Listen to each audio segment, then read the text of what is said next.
Hello, everyone. Welcome to the Forest of Memories. My Forest of Memories, if we're being honest. I'm Zaruk Windcaller, Guardian, High Remembrancer, and Arbiter of the Forest of Memories. Me and the Wisps hope you didn't get lost on your way here. Well, been a long time since we've done this, huh? We're heading back to Powerwash Simulator, but I'm not going alone. I'm going to be joined by NepNepZilla, who's going to be joining me momentarily, I believe. I'm not sure when. They said they'd be a little late. But with that in mind, I'm not going to waste any time. We're going to jump right into it. Time to clean some shit. So, yeah, let's hop right into it, shall we? Yeah, there we go. So, yes, it has been a while since we've done this. And yes, the SpongeBob stuff is out now, but we're not really going to do that right now.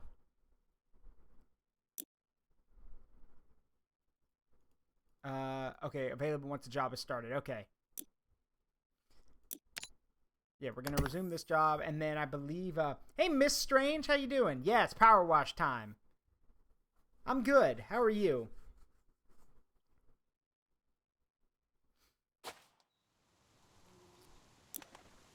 I believe there's yes.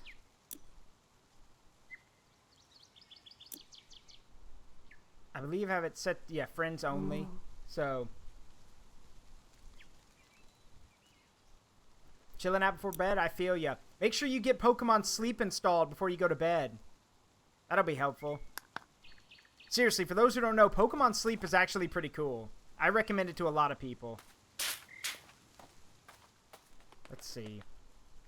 God, it's been so long. Gotta get used to all the buttons again.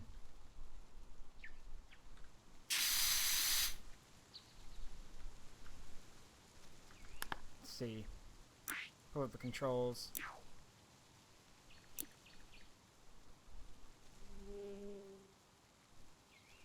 The fact that my headphones are so good I can actively hear a bee buzzing around me is annoying. Let's see.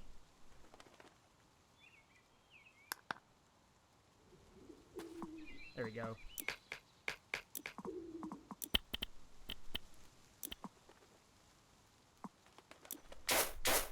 Yep. There we go. Okay. Trying to see what has not been clean. Oh, yeah. The roof. There's my ladder. Hello there. Hello. Hey, you're here. What's up? Hey, how's it going? Going good. Let me make sure your thing is on. Your PNG, I mean. Oh, yes. See. I have yours up. Yeah, there we go. I got it. There it is. It took a minute, but yeah, it took a minute to come in. But there, yeah, there it is. Let me just make a quick adjustment here. And yeah, everyone, NepNepZilla here to join us with the power washing. Hey, how's it going? Seems a little degrading for a general to be doing maintenance work, but you know.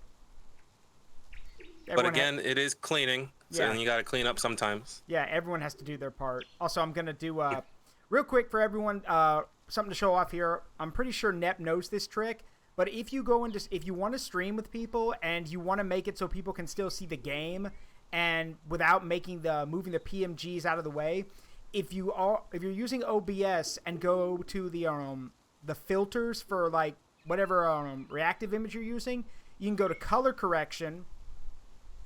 And then with a quick thing, you can turn down the PNG's opacity.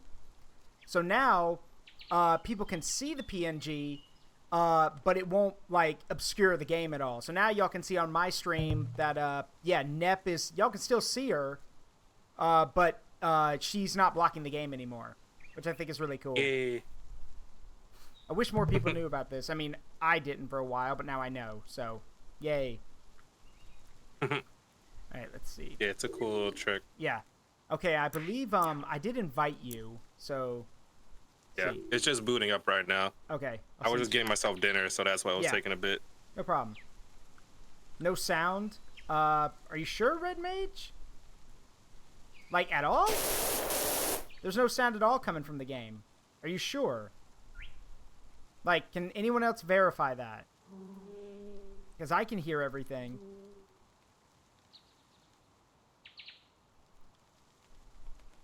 It's one of the things. I don't mind people who lurk or people who are just here to hang out, but sometimes if I have questions, I'm like, somebody tell me. Okay, Mega Zero says they can hear everything. Okay. Hey, Bigfoot. Welcome. Hold on, let's turn that down a little bit.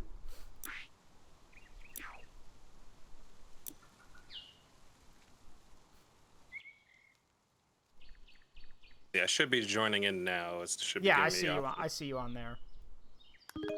Yep.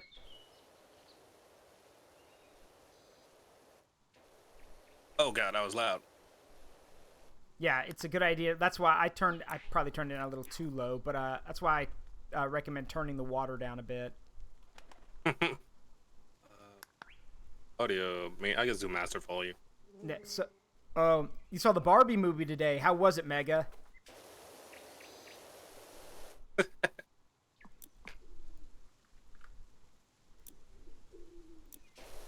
I'm curious. Oh, I definitely want to see it myself. I'll probably watch it Tuesday for me.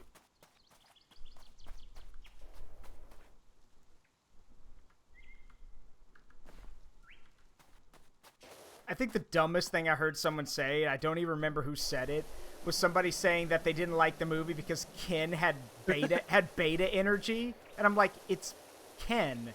Like, I don't know what exactly, like, I don't know what beta energy you mean.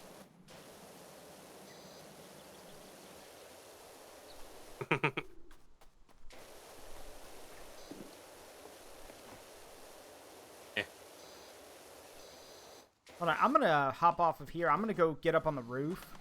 You can use the ladder. Oh, okay, I was gonna say. Yeah, I think I got up here, actually. Also, why do you need a ladder? You're a kaiju. Why do you need a ladder? Well, I can't grow in this world, apparently. I'm stuck in here. Ah. In this world, apparently, I can't grow in my size. Ah. Stuck to basic human form. Yeah, blasted rules. Change guns. Oh, here we go. Uh-oh. I have, hold on. Okay, let's see. I thought I recognized my... Yeah, for anyone on my side, this is Zaruk. Hi, Zaruk Wingcolor, at your service. Another good friend. And we're just doing Powerwash Simulator because we thought it would just be a cool idea just to chill out and probably talk. Mm-hmm. So how have you been? Everything's been good. For the most part, I would say. I have seen the Twitter post about how the Kaiju General has been feeling a lack of morale lately. I understand that the battles are long and arduous and taxing. Oh yeah. But I think everyone agrees with me when I say we all do want to support you. So don't think that we're not going to. So let me give you a lesson someone told me when I first started streaming. You don't get to choose who loves and supports you. You don't get that choice. So. Yeah. Right, so I totally get that. Yeah, so I think one of the so the wooden tops fine. The wall though is still. You think they'd give us 2 ladders? Oh yeah. Hey Volcano Lord, welcome. We cleaning today. No, I appreciate it though. Oh, so that's how you get up here. Use this ladder thing. Yeah, you can use the ladder. Oh, this like spool thing. Yeah, but it's like its placement's really garbage. So. I mean, you could still technically clean if you switch to nozzles. It looks like. Yeah. Also, for some reason, my nozzle is not. Let's say I have. My nozzle's not rotating for some reason, which is kind of making this a little bit more difficult. Oh, R is not working for you, I guess? Oh, is it? Oh, okay. There it goes. For me, it was listed as Z for some weird reason. Oh.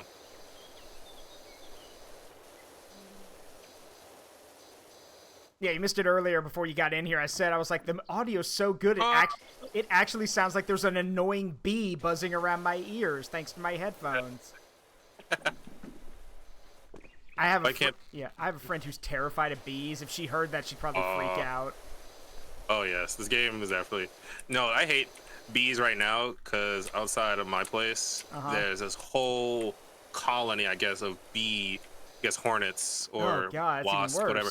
They're floor. I guess they're yellow jackets because they're on the floor, and they're just literally all on the ground. And it's like you can't enter the back Okay. the back area of the place. I'm like, bro, let me tell you it's how like to deal. so blocked off. Let me tell you how to deal with that. First of all, you need to wait for the sun to go down because wasps, hornets, and bees are only back in their hives, you know, when the sun goes down or right when the sun's coming up, because otherwise they're out and about. The moment the sun goes down, like maybe an hour or two afterwards, get yourself a big can of Raid. And just, I know you can't go out there, but find where the nest is and spray the shit out of it with Raid. Like, enough to basically cover that hive or whatever it is, then shut the door. Because the moment you spray it, they're all going to come pouring out of that hive. But that's the thing. Because Raid is both a contact and aerosol poison. So the moment they try to come out of the hive, it'll literally kill them. So, and you need to do it at night, because that's the only way you'll get all of them. Because if you don't, they'll just come back and re-inhabit the thing. You need to get it at night. And the reason I said shut the door is because you will be amazed and horrified at how many of them can fit inside one of those tiny nests. It is terrifying. Oh, yeah. Foam their hole. Yeah. Hey, Oberon. Yeah. All right, what's the button? What was it? What was the one method someone said? Gasoline? Yeah, you like dump gas. Like that's if it's in the ground, you dump gasoline down it, which will kill all of them. Because duh. And then you just throw a match down in it. Which I'm not gonna do because all the things places they could set up on. I live in an apartment complex. I think I'd get kicked out for starting an underground fire. See, that's the problem with my place. So it's literally an apartment. So it's like, oh. But we're going to have to get rid of them because it literally is going to affect our whole people here. Yeah.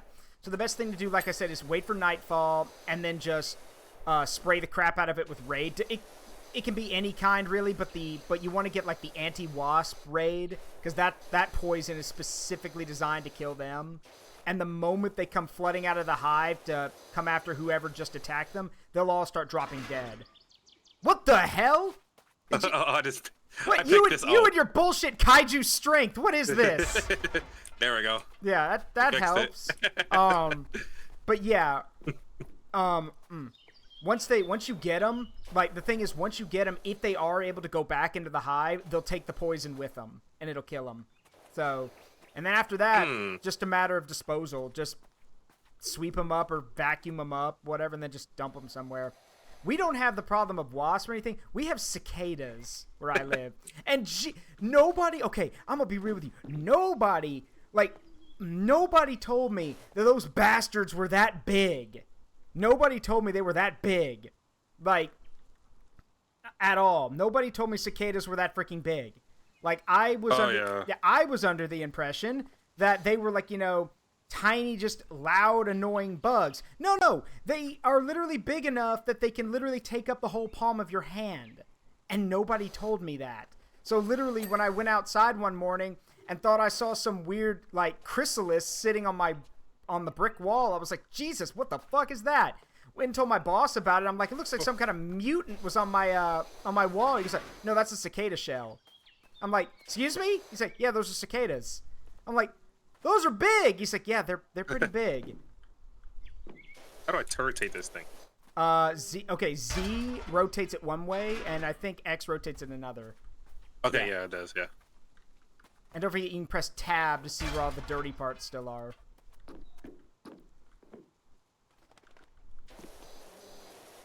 Also, I don't know if you know this. Do you actually know what the canon explanation for why everything is so dirty?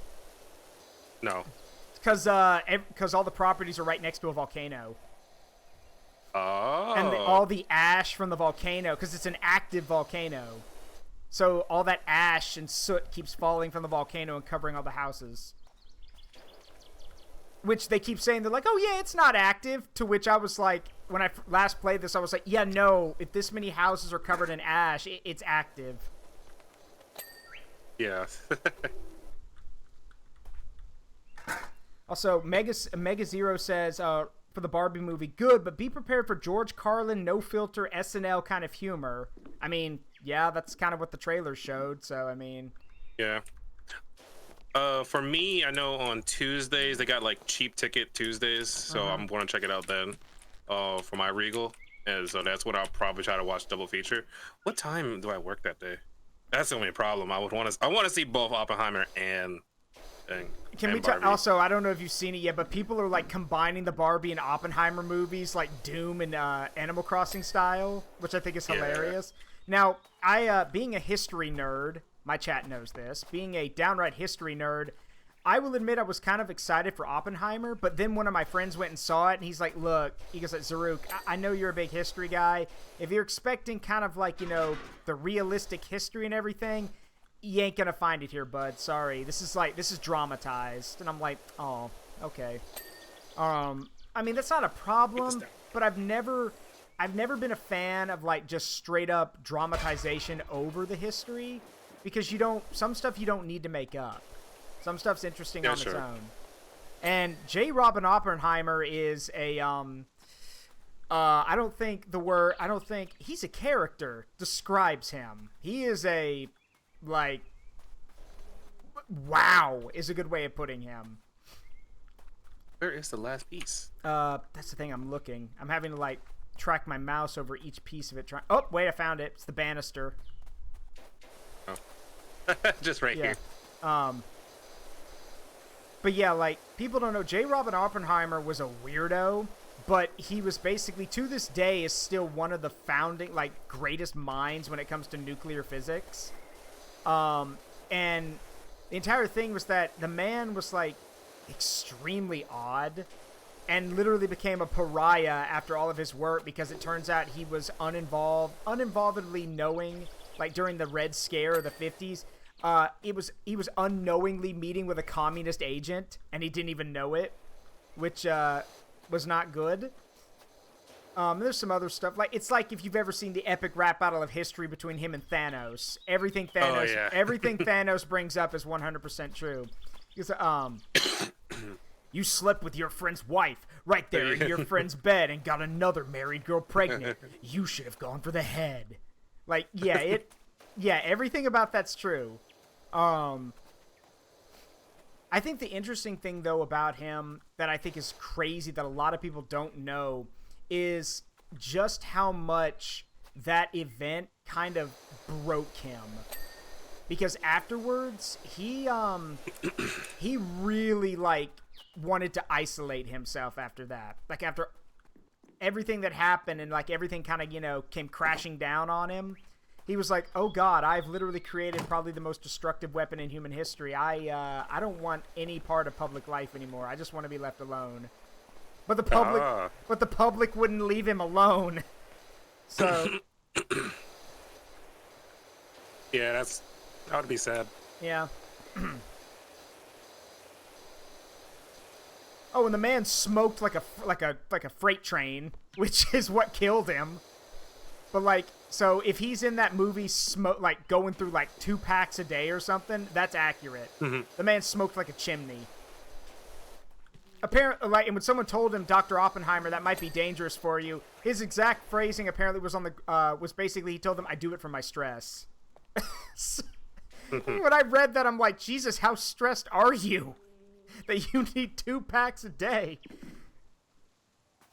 Oh, the islet. Where is that? Yeah, I don't even know what an islet is. Hold on, I'm actually gonna look that up. Give me a second. What is an islet? And wood trim. Yeah, an islet. And wood trims.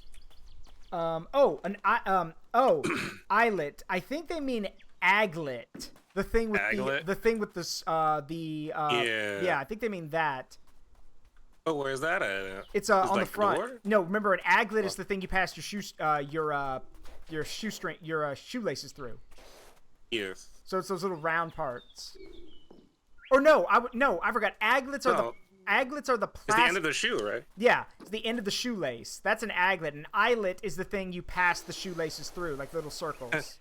Thanks to Phineas and Ferb for describing an aglet. Yeah.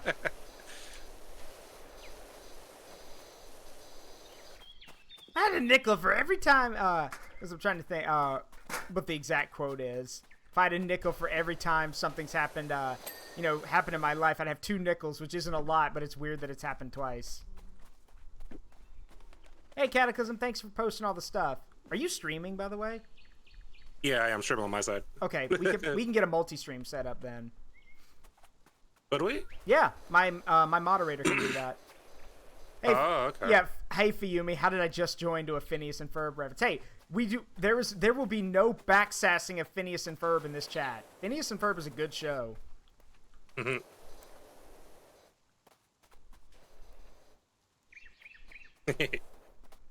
Trying to think. So yeah, the eyelets. Which? Oh, here it is. It's this one. I got it. So now we're missing 2 of the trims, and the trims are going to be like the just the outer framework basically. Like the thing that makes the outer part of the shoe.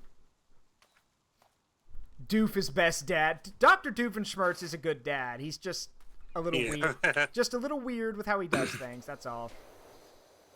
Oh, the Lilo and Stitch live action movie? Oh my gosh. We don't even talk about that. Please tell me that's been canceled. No, it's still going. Fuck!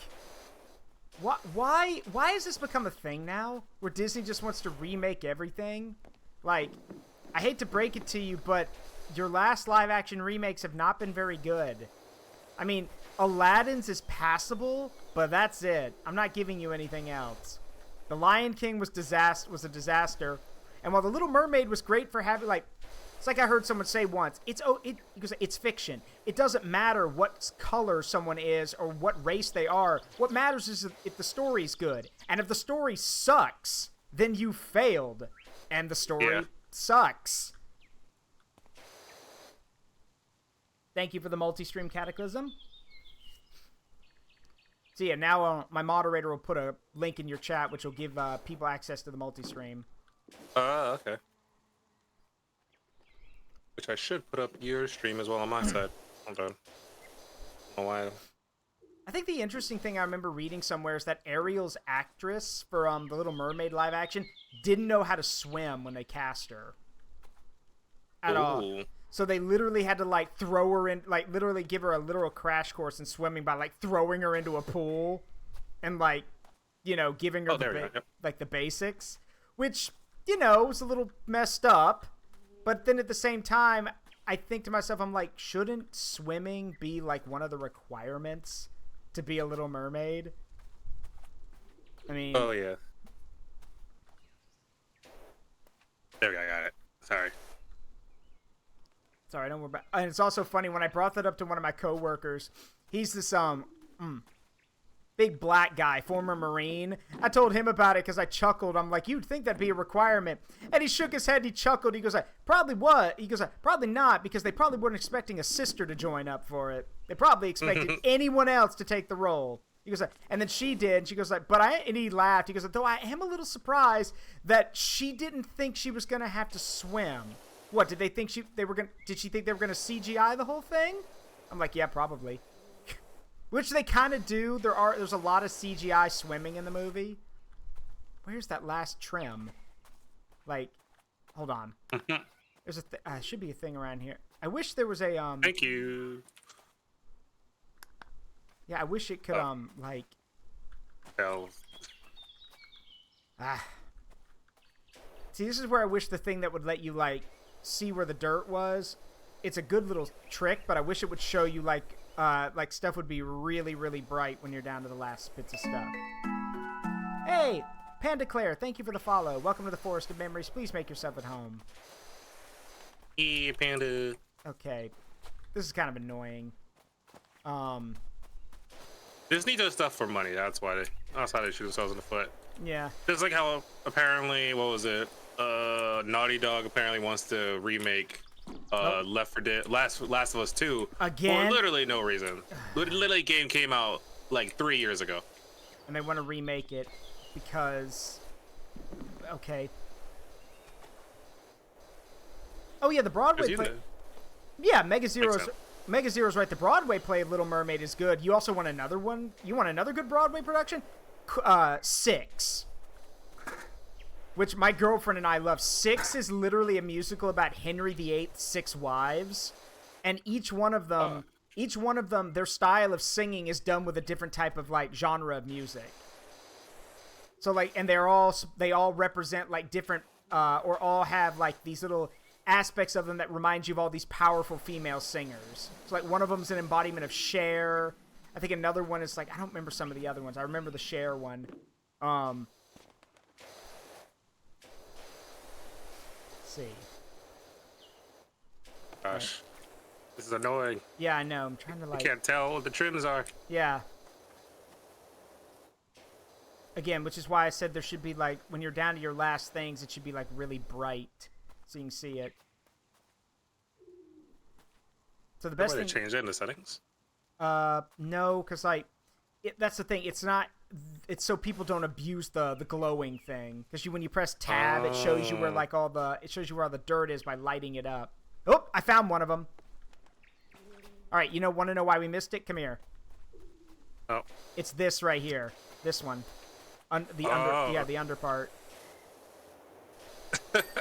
Okay, so now let's look at the other one, like the other under parts. That's probably where we missed them. Yeah. Oh, like the actual ground part of this thing? Yeah. Yep, there it is. I found it. It's right here. There we go. Job done. Yay. Okay. Clean boot. Yep. I love how it shows me at first, and then you're gonna pop in later. Task Extermination? Is there another game like that? Oh, I think it's Grounded. Yeah, Grounded. I think Grounded is the Pest Exterminator. Yeah. No, Grounded is no, you're thinking of Kill It With Fire, which is where you hunt spiders with everything. No, Grounded is literally you're shrunk down and trying to survive in the backyard. Okay, so we can go to a fire station, a forest cottage, or a skate park. You pick. I guess skate park then. Okay. Seems our town is going up in the world. Muckingham's skate park has been chosen to host the new county championships. Ordinarily, I'd leave the sullen types to roll around on their own filth, as is their wont. But if it's getting in the papers and on TV, we can't have people seeing all that grime and funny writing, so I want you to hit it with everything you've got. And this is the park warden. Huh. Mm-hmm. Oh, Small Lands, too. My moderator says Small Lands. It's new. Here we go. Wow, this is going to... It is a lot of work. Yep. Anyone ever explain to you what kind of compound they use for structures such as these? Usually it's like hard plastic or something, if I remember correctly. I was never a skateboard kid, so I don't know. Yeah, I've never been to a skate park, really. Actually, well, I've been to it, but I haven't been skating on it. Motherfucker, is that a fucking Supreme symbol? Yeah, it is. Wow. Let's go. Yeah. Wait, no. No, that's not the Supreme symbol. Oh. That's the old Nostalgia S. Okay. So it's not, that was like in school. Supreme wasn't back in when in school for this. Everyone just drew this. This has no origin, apparently. Huh. Really? Yeah, apparently no one really knows the origin of this logo. Huh. Yeah, Grounded is Honey, I Shrunk the Kids, the game. Except everything's trying to actively kill you. Because you're smaller than everything now. So, wolf spiders, praying mantises, ants, you name it. There was actually, oh gosh, what was it? So there was this old DSiWare game I used to play long time ago. And apparently it's a very popular little series in Japan. But it was called Bugs vs. Tanks.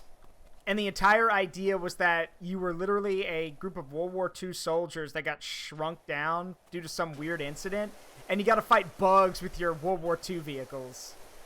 And like literally every mission starts with your character, the commander, going Panzer forward, which is tank forward in German. And all the tanks were accurate. You had like, all these cool tanks from World War II. You had like, there was even like multiplayer modes, which is kind of hilarious that other people would want to play that game. Yeah, Small Lands is grounded with magic. Nice. All right, hold on. I'm gonna break out. See if I have. Let me pull up my thing here. Where's my there? All right, I'm pretty sure I've got. I'm pretty sure I've got some cleaning material or some cleaning supply. Let's see. Oh, yeah. Multi-purpose. Yeah, I'm pretty sure I've got plenty of it, but I want to make sure. See. Oh, you can buy stuff, right? Yeah. Yeah. I don't have anything. Almost forgot. Someone asked, what's the reference to your name? I think someone said it was Zatch Bell. But no, oh, it's God. You know who's got the power? No, I wish, but no. God, I'm sad they never finished that show here in America. But no. Yeah. The references to a D&D character I made. There was me and my friends were all playing a a quick D&D one shot with with Legend of Zelda themed rules. Like there's actual like fan stuff for like playing as Zelda races, and I played as a Twily, as a bard, which is why my whole description is reminiscing Bard of Twilight, which is but yeah, that's where the name came from.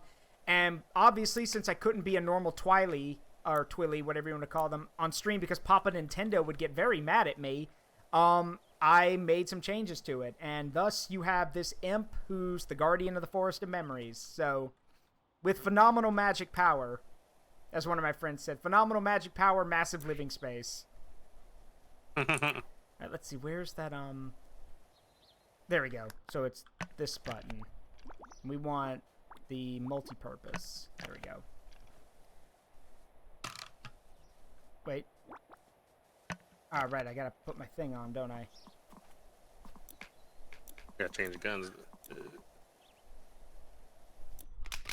Yeah, there we go. If you got a mouse wheel, that works too. Yep. Unfortunately... You gotta move the graffiti off this wall, or I don't think so, right? Yeah, graffiti's gotta come off. Oh, shit. Alright, Mega Zero says a history lesson. Okay. Which basically means just give a random history fact. Okay, I got a good one. So this is a story I learned a few days ago, actually, and I love this little story just because of how ridiculous it is.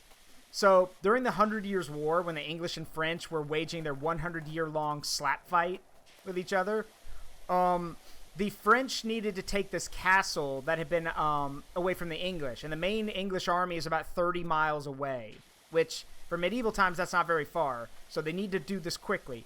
Problem is, they've got 800 dudes, and that castle's got about 3,000 people in it. So, taking the castle is, well, you can't siege the castle, and you're not going to storm it either.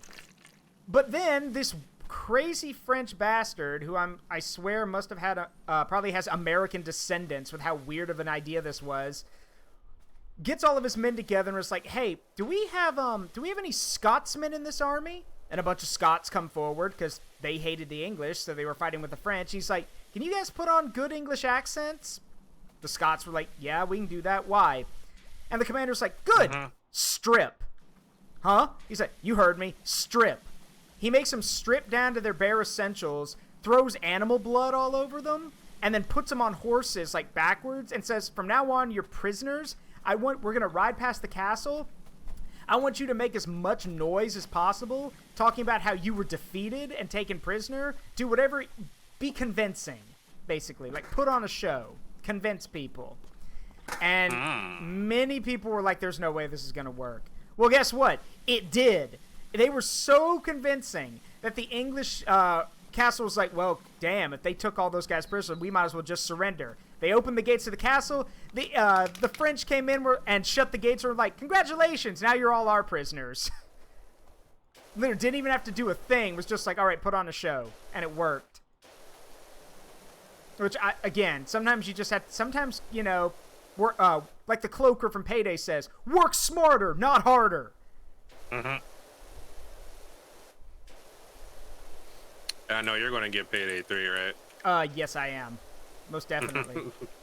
Fun fact, another fun fact, which I think is great. The voice actors for Payday, for the Payday series, like the guys who voiced the clowns, the Payday game, they originally were not, were just voice actors and everything, but some of them now actually have very prominent roles at Overkill, the studio who makes the game. Like, Dallas's actor is literally not only one of the voice actors, but he's also, I believe, one of the leaders when it comes to hiring new voice talent, which I think is pretty cool. He also helped write a lot of the story for the end of Payday 2. So, like, at the end of the game, when Dallas has his yacht and everything, for those who don't know, yes, at the end of Payday 2, Dallas gets a yacht, and he names it Medic Bag, which I think is hilarious.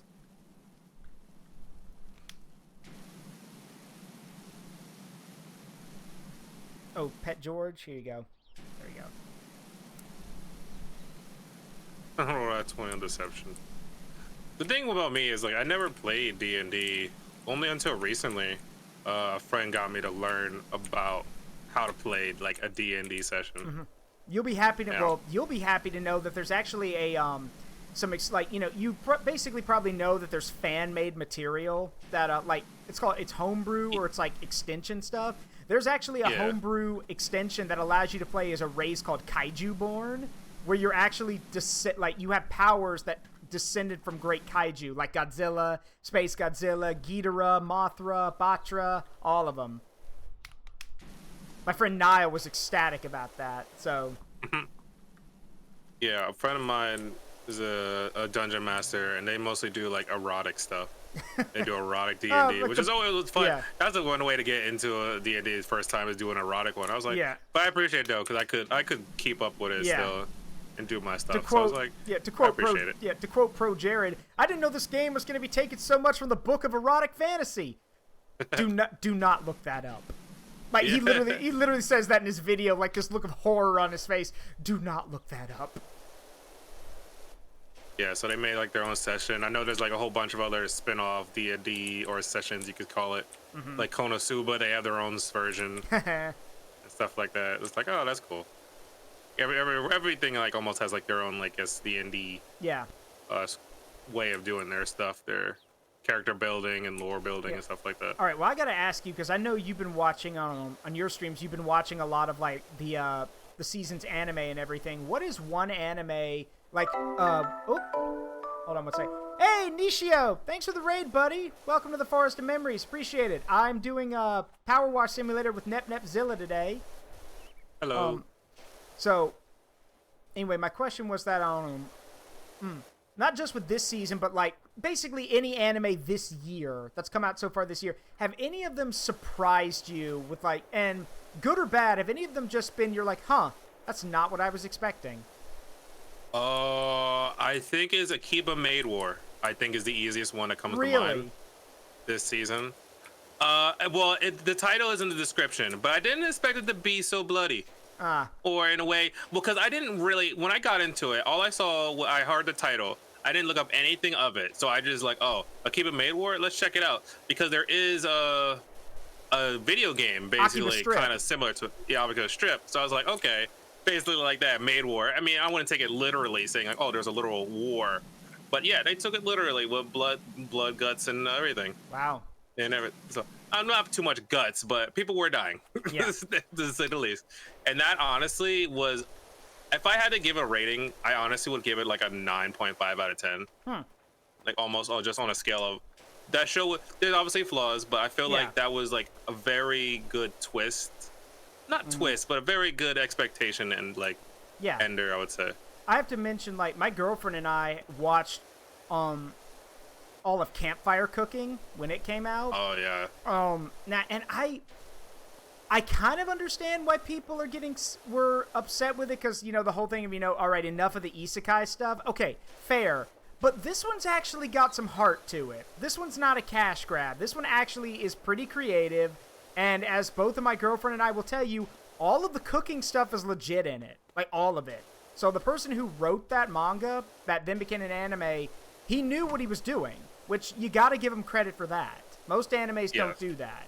So, trying to think of some other interesting ones we saw. My girlfriend made me watch Sleepy Princess in the Demon King Castle. Which, I'm gonna be real with you. Is it silly and stupid? Absolutely. But what sells it is the voice acting. Because the dub has some really well-known voice actors in it. And it seems like at time they were just told by the voice director to literally just go fucking nuts. Say whatever you want. Because you're going to hear things like, Your Majesty, the princess is back in her cell. Oh, real shit? Like, just, and what's funny is because I think it's Alejandro Saab, a.k.a. Sayu, playing the demon prince. So hearing him say stuff like that is really funny. It's just, a very tongue-in-cheek kind of a series. Playing off, like, you know, it plays off a few RPG tropes here and there.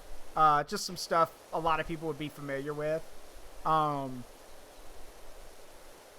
to think, there's even a bit where the princess actually falls in the lava and dies.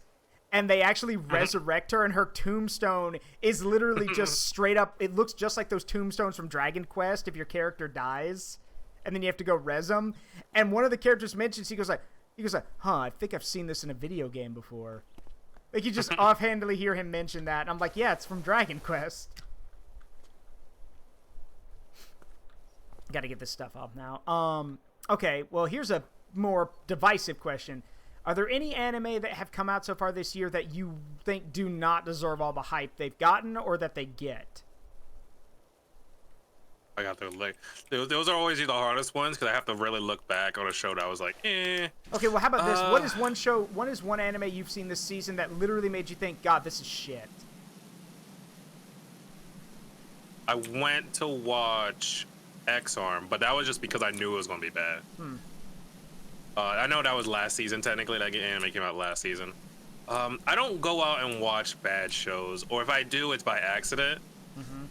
But a lot of shows I go into, like, I know usually source material. Not that I know the source material, I know people tell me about it, so I'm like, okay, I have expectations of it being good. I feel like a disappointing show I know was the Nier one.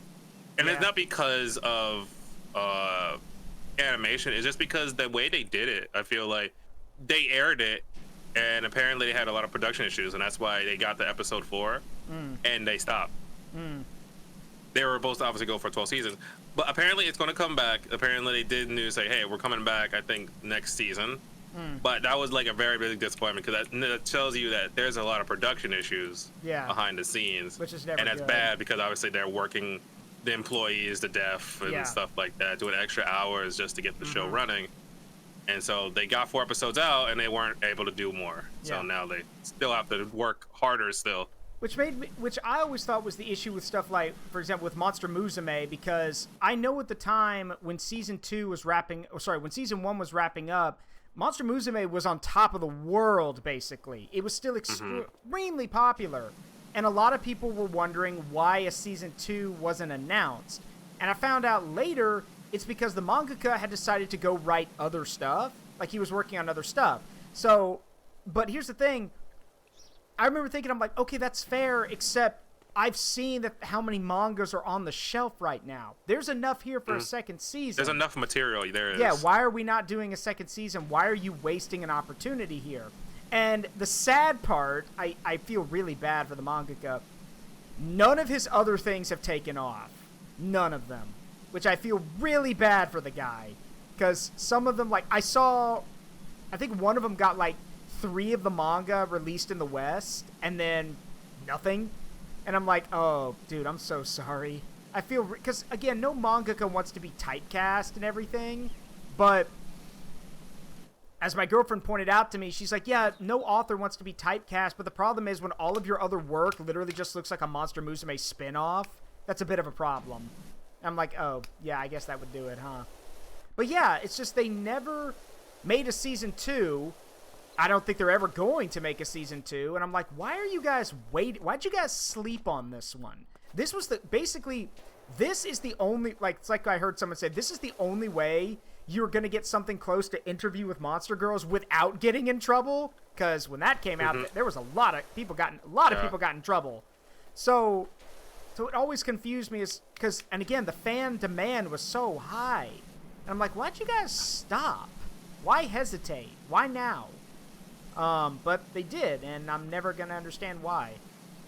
Because even now, any Monster Girl anime, they always bring back references to Monster Musume. Yeah. Any anime. The only, I think, deviation from that is these gacha game animes. Yeah. That they'll be putting out recently. What was it? The horse one, Horse Musume, or Pretty Derby, I guess they call it. Yeah. Pretty Derby was one. That was good, though. I like that one. Pretty Derby was actually pretty cute. Don't forget Monster Girl Doctor, which was straight Monster Girl Doctor, yeah. Which, again, on paper... Straight rip. Yeah, it's a straight rip, yeah. Except with worse animation. Like, that's the thing, and people sleep on too. Monster Musume had really good animation. So, it always confused me as to why they decided to abandon it. Now, I have heard one interesting claim. I don't buy this, but if it's true, it would be interesting. The thing I've heard is that a lot of the people who worked on Monster Musume would go and lend their support to make Miss Kobayashi's Dragon Maid. And I'm like, okay, fair, one problem. Completely different companies. So unless you're telling me that everyone quit or was fired, that makes no sense. And the other, to go work for Kyoto Animation, which, by the way, also burned down a year later. So, was set on fire. It was an arson attack. So, which killed a bunch of people. And so, fuck that guy who lit that place on fire. But the thing is, again, Dragon Maid got a season 2, which I was sure it was not going to. Because I was like, seeing as how I know what happens later in the manga and who gets introduced, I was like that too, yeah. Yeah, don't think you're going to get away with that. And yet they did, somehow. And in another flash of events, which I give credit to the writers and the voice actors for this one, they actually made Iruru tragic. So, pseudo-tragic. And I'm like, how did you guys manage to make the character who is straight up, like, problematic already, how did you make her tragic? Like, that, I'm impressed and terrified. But they did. And we already know there will probably be a season 3 of Dragon Maid when there's more material. But the problem with Dragon Maid is that because, it was, so much was covered in each episode. Like, I think they were able to cover, like, a few chapters at a time per episode. So that's why it caught up so quickly. So, yeah, I'm sure there'll be more. But right now, that's not going to happen. And besides, what I'll tell people is that I'm always happy with the way the anime did it better than the manga. Let me back up. They tried to make it more of a story in the anime. Yeah, because obviously the manga was more just like stories. Yeah. But the other thing is that we saw in the anime how far, or like how much different they were willing to take it. For like example, when Iruru and Kobayashi get jumped by that other dragon guy, in the manga, Toru straight up kills the guy. And in the anime, in the Japanese version, Toru like says, "Oh yeah, I knocked him out. Don't worry about it." But in the English dub, we actively hear we hear her crush his throat. Which means they added that in on purpose. And when Miss Kobayashi asks, she's like, "What'd you do to him?" She's like, "Oh, I banished him. Don't worry. I banished his soul. Don't worry about it." And I'm like, we just don't want to admit you straight up murked a man. So we're just going to say you sent him to the Shadow Realm. Okay. Looks like you're going to the Shadow Realm, Jimbo. And yeah, don't forget anybody, if you ever want to get away with murder in your young adult TV show or something, just say you're banishing them or sending their soul to the Shadow Realm. Oh yeah, that was great. Great way to cover it up. Yeah, that is true, Nishio. Originally they were not going to include Iruru in season 2 of Dragon Maid, but they eventually did on the grounds that she got some major changes. They redesigned her a bit, and they changed her backstory a bit. They wanted her to be an interesting character without being, it's too late. She's already a very suggestive character, like uncomfortably so. But we're willing to overlook, not all, we're willing to overlook some of it because she is a very well-written character. And again, props to the anime, to Kyoto Animations, because the scene, I stand by this. The scene where she walks into like the little convenience store for children, and the music actually stops, and all we get to hear are what she sees and what she hears from her perspective. It immediately makes you realize, oh God, she never had a childhood, did she? Because all of these sounds are foreign to her. She's never heard like the sound of a child laugh. She's never heard friends talking to each other. She's never had any of that. And if she did, it was probably taken away from her. So it's a very well done scene. It's just greatly overshadowed by the big boob small dragon girl. So yeah. Sadly.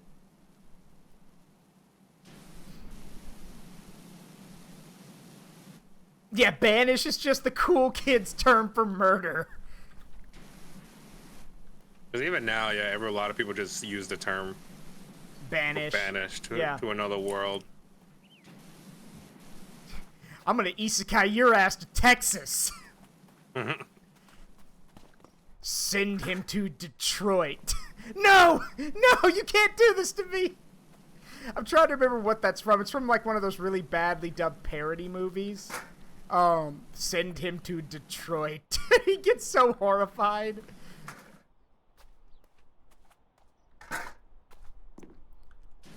It's like that Yu-Gi-Oh! That Yu-Gi-Oh! What was it? Yu-Gi-Oh! Like, you know, Photoshop I saw. Shadow Realm? Hell no, I'm sending you to Detroit.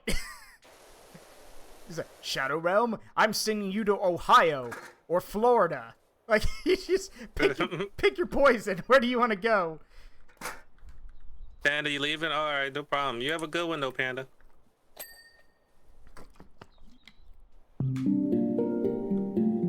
Hi, Fountain. How you doing, baby?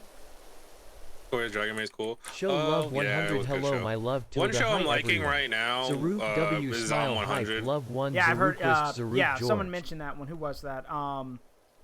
Yeah, it was Mega Zero. Zombie 100 bucket list at the end of the world.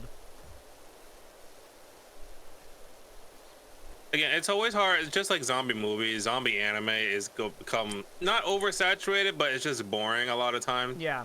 Did they give an explanation for where the zombie outbreak came from in this one? Well, the anime is just starting right now. I'm not too sure. They haven't given that much detail yet. So they're keeping that tight knit for now. But obviously we're supposed to find out shortly how. Because that's usually the big secret they want to keep a hold of for a while. I know one series that I absolutely enjoy right now, and I know it's going to finish soon, is Dr. Stone. Oh, yeah. That was going to be interesting when it ends.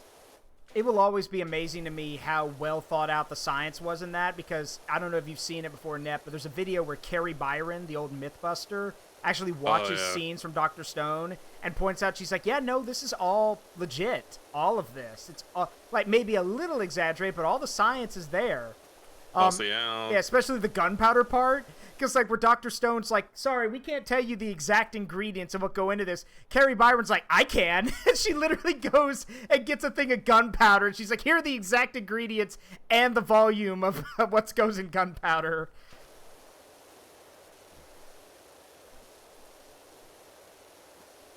To survive the zombie apocalypse, you just need O-positive blood, according to Dead Island. The universal donor.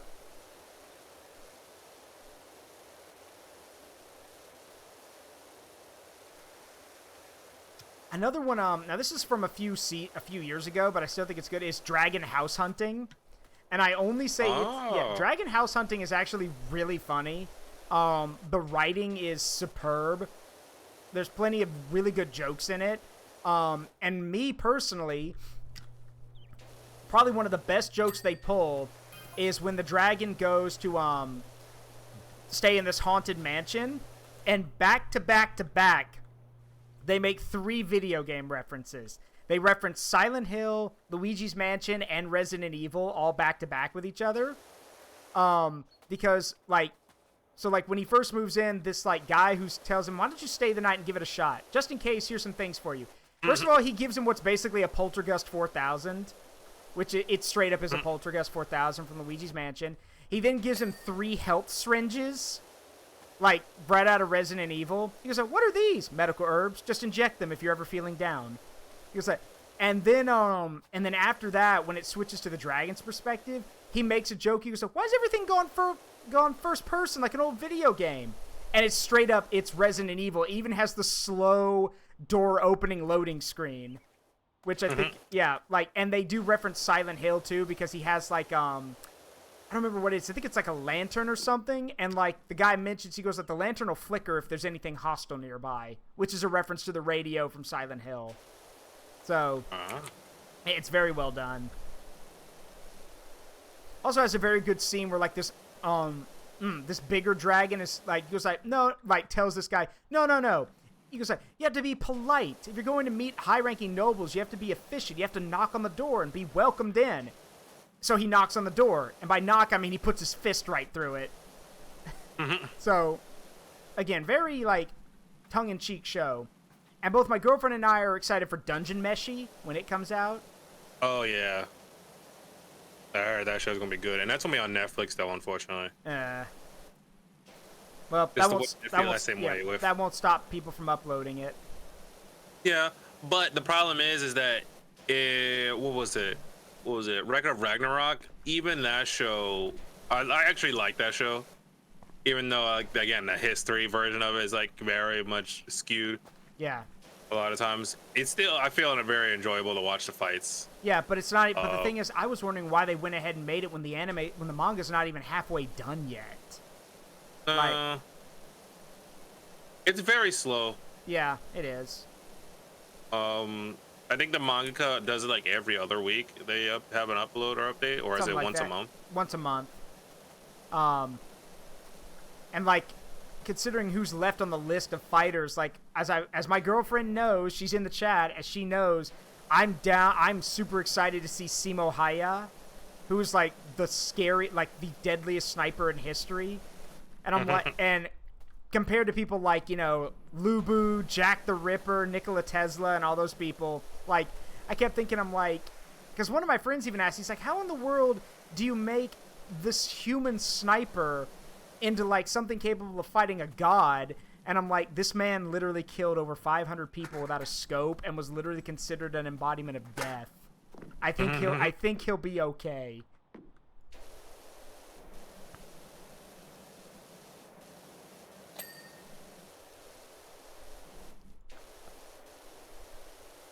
Cleaning the floor is ridiculous. Yeah, it is, but come on.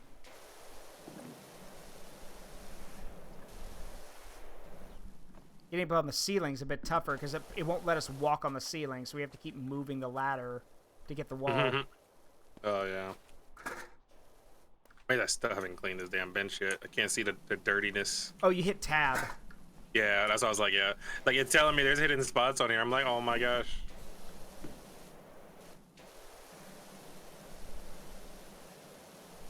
I keep spamming tab. Spam tab. Oh yeah, and then I feel everyone and their mom is enjoying Oshinoko. I haven't seen to that like one yet. I have to agree. It's that idol one. I can't spoil it. I can't even talk about it until you watch the first episode.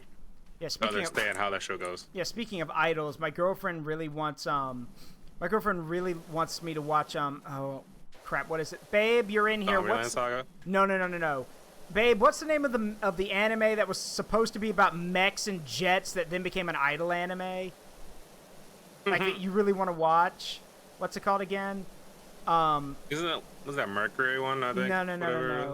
No. It's an old anime. It's been remade a few times, but it's old. Macross. Thank you. It's Macross. Oh. So Macross used to be about Macross used to be like the twin to Space Battleship Yamato, where like Macross was this giant ship that could turn into a mech. But then it became an idol anime. Yeah, Robotech, Macross, whatever you want to call it. And it's weird, but apparently, yeah, I don't know. Don't ask me.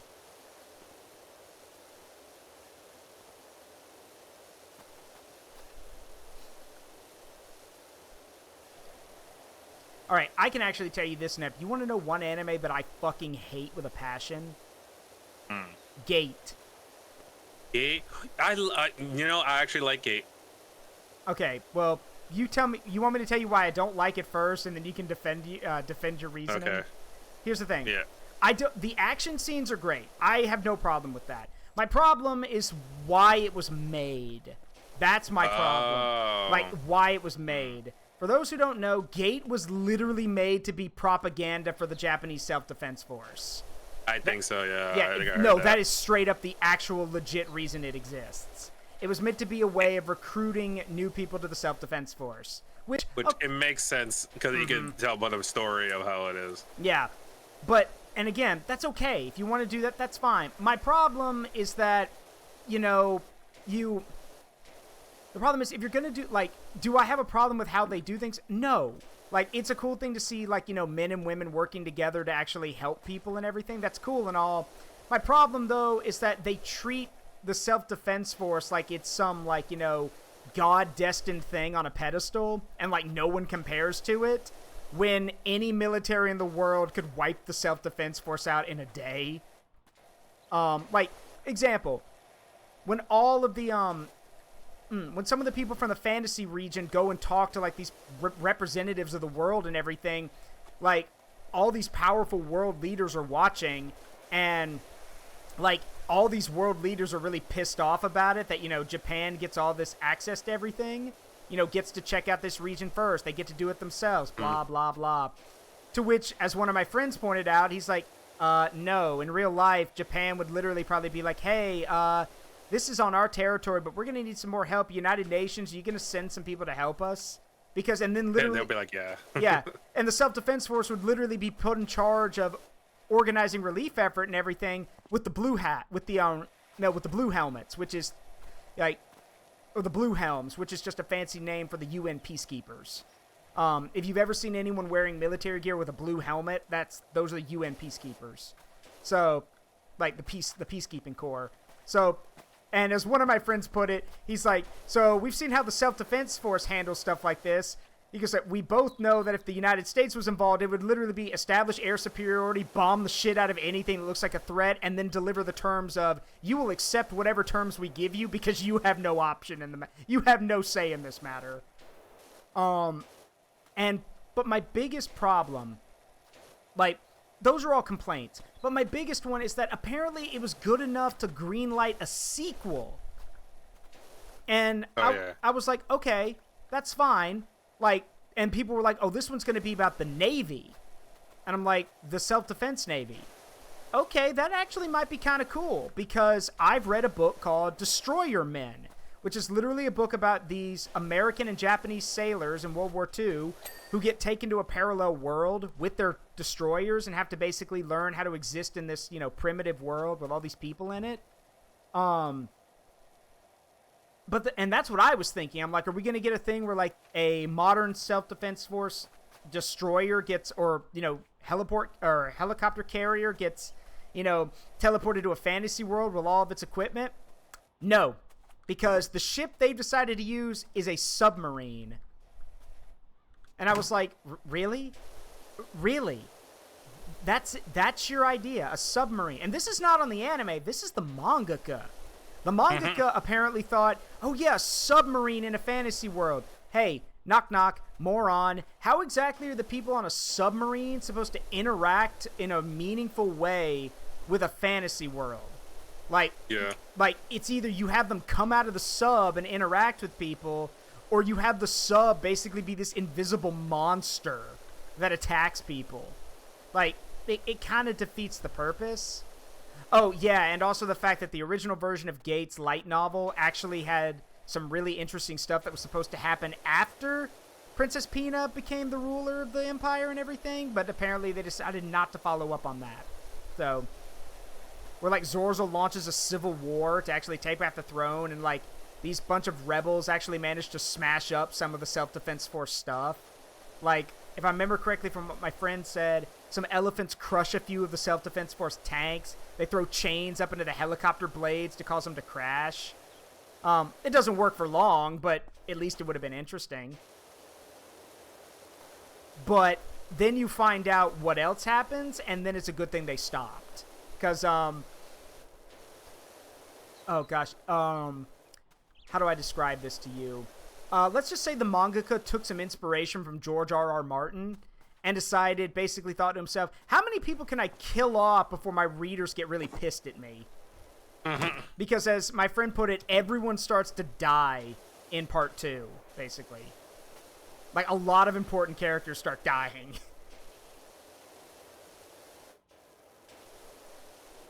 Oh, and then the Zerg show up.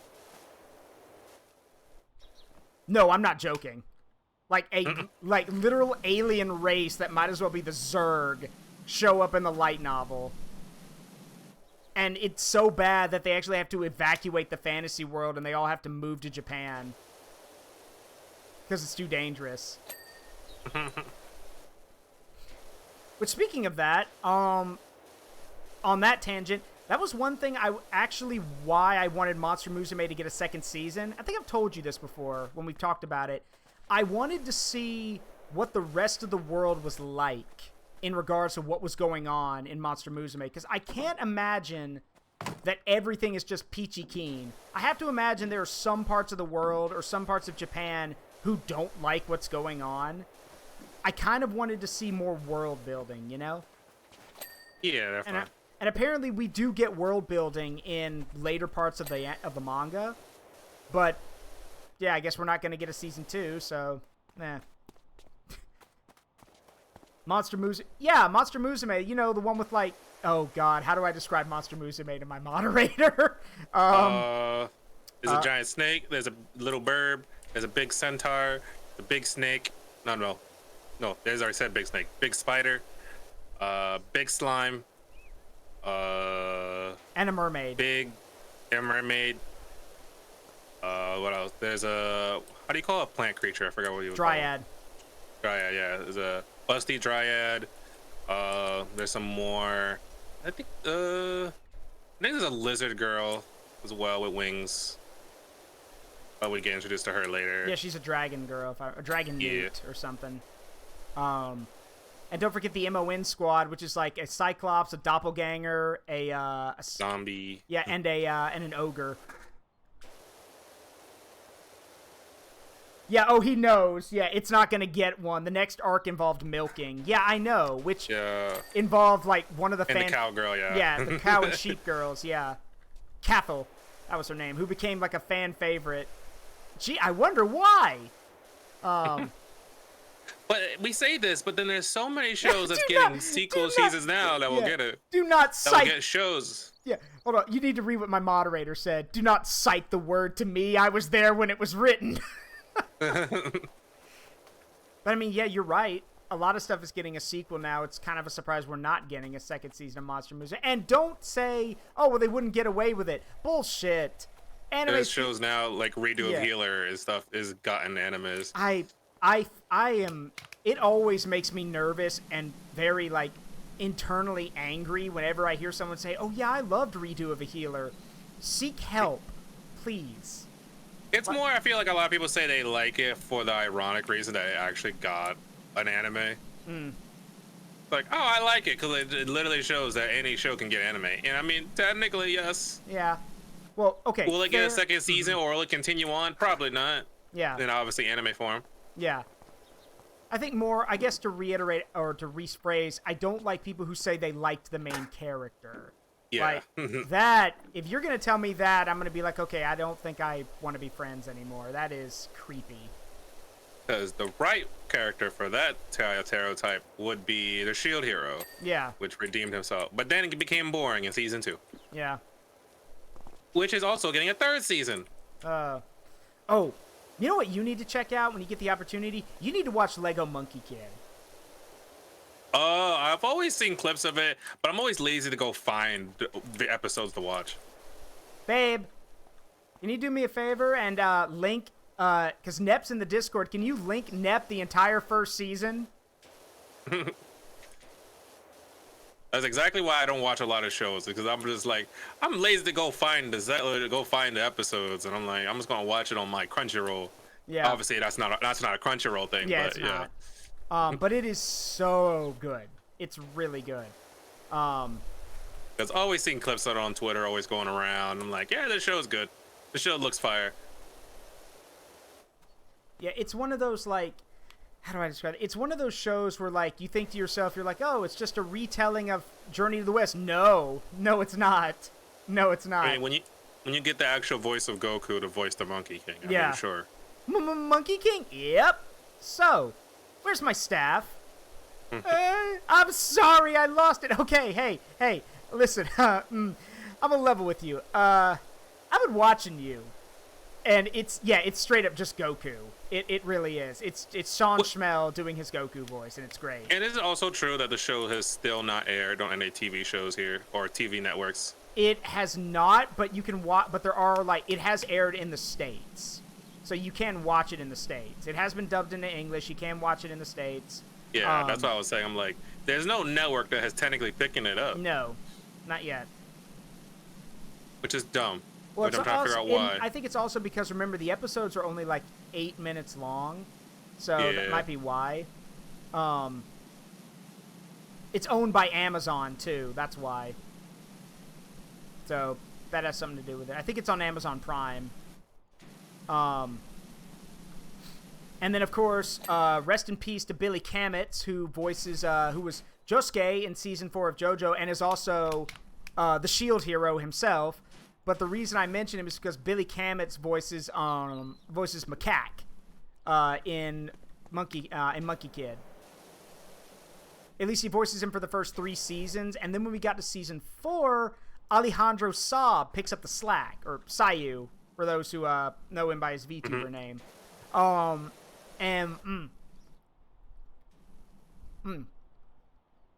To his credit, you can't tell the difference. Like, Alejandro knocks it out of the park. Which, I mean, maybe there's a little bit of a difference here and there, but you really can't tell unless you're, like, straining to look for it. So, let me put it this way. If you've heard a few DBZ voice actors in your time, you're going to recognize a lot of people in Monkey Kid. Like, they knew what they were doing when they cast the actors for it.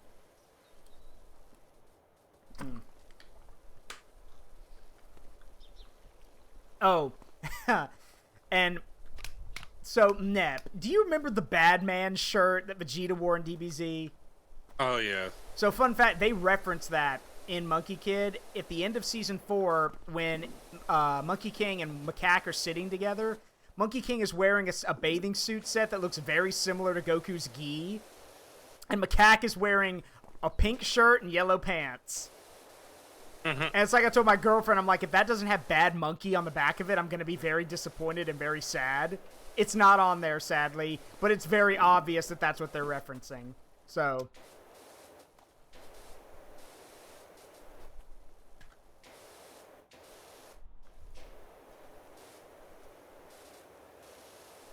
let's see. Yeah, Shield Hero will get his 3rd season, even though I would say it was a disappointment to know how much they skipped, or either just like it kind of seems kind of boring now, kind of like a generic isekai. It's just not technically a bad thing, but again, it's generic, meaning that it will be boring to most people. Yeah. And it really is, because again, that 1st season really carried that show hard. And now that's technically been resolved, anything else just like, eh. Yeah, meh. I'm trying to think. Remind me again, is SAO dead, or are they still making stuff for it? SAO Alicization, that was finished. Gun Gale Online is getting a 2nd season. That's with Alternative, with Lin. So everyone's kind of happy about that one, because everyone likes actually that version of SAO. Because it's more gun heavy than, and it doesn't have Kirito in it, so that's why everyone likes it. And Lin's a fun character. The funny thing to me is, like, I'm trying to remember, Bryce Papenbrook is the guy who's the English voice for Kirito. I think the funniest thing about it is that Bryce has openly admitted in interviews, he's like, I know why people hate Kirito. I get it. He goes like, so when I did his voice, like, I've tried to make him at least more likable. I want to actually give him a personality because I understand why people don't like him. But what was even funnier is that somebody asked Bryce if he'd seen Sword Art Online Abridged, and with a resounding smile, he said, I have, and I love it. He goes like, I think they've done an amazing job. And so, and for those who, I'm pretty sure you've seen it, haven't you? Yeah, I've seen it. Have you seen the newest episode? I don't think I have. That's the one I've been like slacking on watching YouTube stuff like that. I haven't seen it. Let's just say it's the episode where they address, you know, the awkward like sibling romance thing. But but they address it. Not only do they do it so much better, but the way they wrote it actually probably should have been the canon version. Let's put it that way. It's actually really well done. Because I will say again, Alicization. Well, it's because Kirito in the second half of that wasn't there. Yeah. And then they obviously focus on Eugene more on that season 2. Eugene was a great character as well, joining in. But yeah, every time it's mostly when you focus on other characters, everyone does better, and you want to know more about them. Yeah. Isn't there... I thought the newest series was about Asuna having to go rescue Kirito. Rather than the other way around. Or someone... Technically, no. Well, yes. It was technically yes. It's because Kirito was comatose in the new world that he was in. After the events that did happen, then he was comatose. And so then that's when Asuna came in. And a couple other people, like Alice, that was the NPC of that world, helped her and helped and everything else. And that's when Kirito came back to help save them again. Yeah. But it was doing good. Yeah. And then he came back again. At this point, if I was in his shoes, I'd be like, well, I have been rendered comatose in multiple games like this, and I've nearly died in one. I think I'm going to swear off Deep Dive VR for a while. But nope, gotta keep coming back.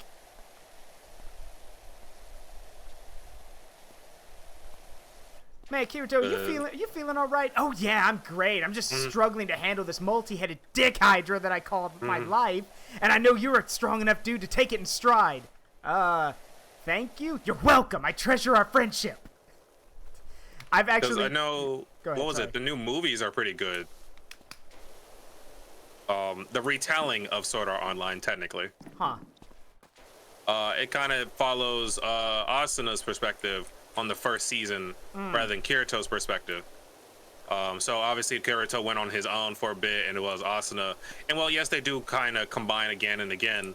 Asuna did have her own journey, in which the third movie is going to explore again more of Asuna before when she joined the Red Oath, basically. Which I'm like, oh, that's what we really wanted to see, because obviously Asuna joined the Red Oath. When we meet her again, she is a part of the Red Oath, and Kirito joins them and stuff like that. So that's what's going to be interesting for the third movie. Basically, just call it like the Red Oath saga or whatever. Yeah.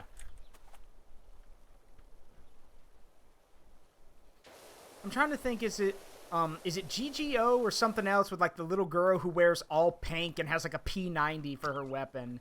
Yeah, that's the GGO one. That's one that's getting the second season. Yeah. That got announced like a few days ago. Yeah. Which everyone was hyped.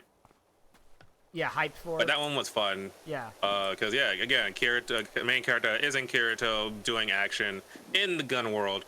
So it's like, oh yeah, gun tactics and gun stuff like that. Yeah, because I know everyone likes to draw that little girl with a P90 as this absolute savage, like running around spraying people. And I think obviously the P92 is just a fun gun that everyone likes apparently now these days. Well, SMG with a 100-round magazine in it. Yeah, well, if that's an extended magazine or has really small bullets, Yeah. I'm pretty sure it's 50. But I think it's 50, yeah. Yeah, it's 50. But, it looks cool. That's the main reason people use this, because it looks cool. Same reason why they gave, it's the same, it looks cool and because it would have worked best. It's why they gave Solid Snake the HK Mark 23 for the original Metal Gear Solid. Because not only because it basically look like a few blocks put together, like it literally was blocky, so you could use it on, they could make it work on PlayStation 1, but it was also because it just looked so cool. And they're right, the Mark 23 looks really cool. Good luck trying to find one, though, because they're H&K weapons, which means they're very rare, very expensive, and most of the time people know what they're worth. So good luck finding one. It's like one guy at a gun shop told me, he's like, look, if you want an he goes like, I understand why you want one. He goes like, it's the Metal Gear Solid gun, but honestly, if you need a 45 caliber weapon similar to that, just get an FNX. You're better off, he goes like, FNXs are cheaper, you're paying like, you could get 3 FNXs for the cost of 1 HK Mark 23.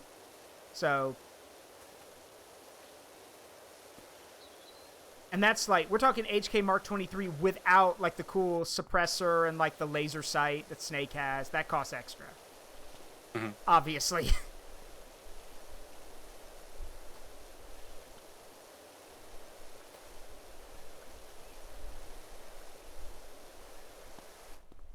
I've also got my girlfriend watching the original Mobile Suit Gundam with me. Because I kept telling her, I'm like, you need to watch the original Mobile Suit Gundam. We also watched The Origin, and now I understand why everyone loves it so much. It's really good. So, I was never a big mecha fan, and it's still hard for me to watch. I just don't know why. I'm not into that genre too much. Maybe it's the political aspect of it. I believe most people like say it is hard to get me more into it. Yeah. So I guess you're not going to get Armored Core 6 when it comes out? Probably not. I never played any of the other ones. So it might not be a big thing for me to play it. I wish I could, but at the same time, it's like I might just waste money trying to play it and be like, eh. Sure. But I'll probably watch other people play it. Because again, it seemed like an interesting game. I probably won't pick it up. Yeah. Hey, Garma. Garma, can you hear me? Blame this on the misfortune of your birth. Some of the lines just go so hard in the original Mobile Suit Gundam. And some of them are just really funny. Char, you're betraying me? I should have expected this. Not so. I've never betrayed anyone. Ever. Cut video showing everyone that Char has betrayed. Like, Char Asinable, I think, is like... There's even, like... There's a Twitter post I saw... No, a Tumblr post someone did showing Char laughing. And it's the quote of... it goes, you know that saying... where it says, if you go on a path of revenge, make sure you dig 2 graves? That's a fucking stupid quote. I'm gonna kill way more than 2 people.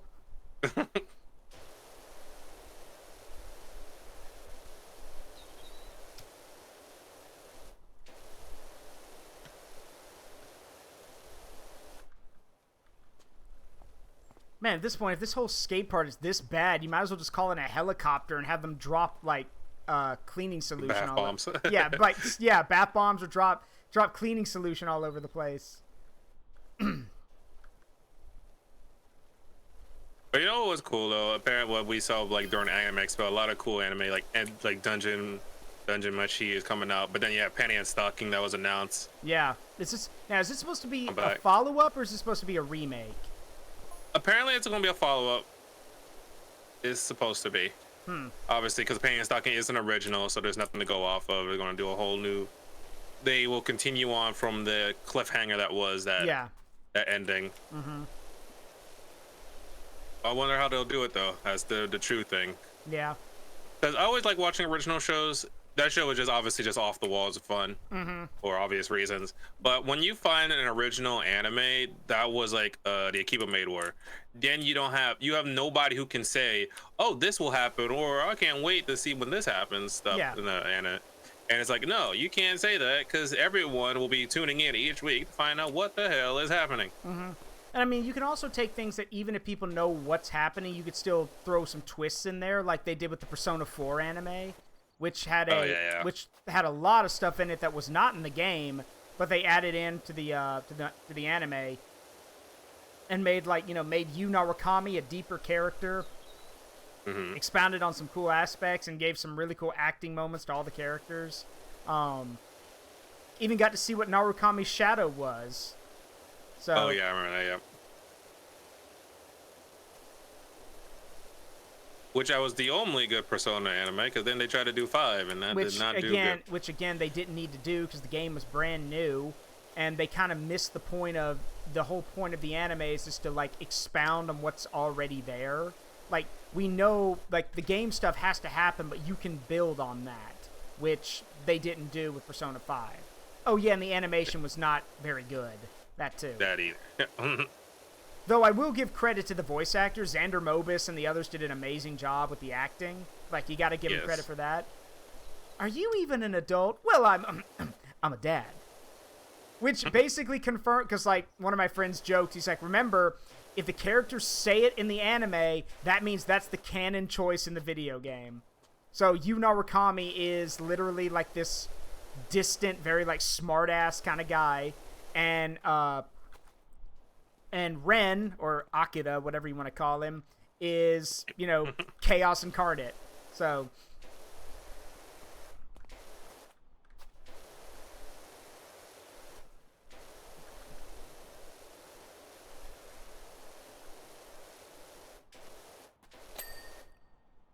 You okay? Something bit me. Whoa, and it left teeth marks, too. Are you all right? I might be dying. I might be dying. No, you're not.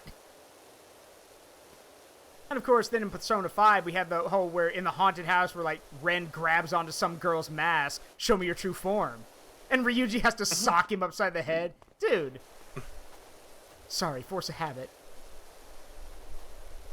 What they should wasn't it like? Go ahead. I was gonna say, wasn't it that they did like they had to do like a second part just to do the Kamoshida Kamoshida fight? Yeah.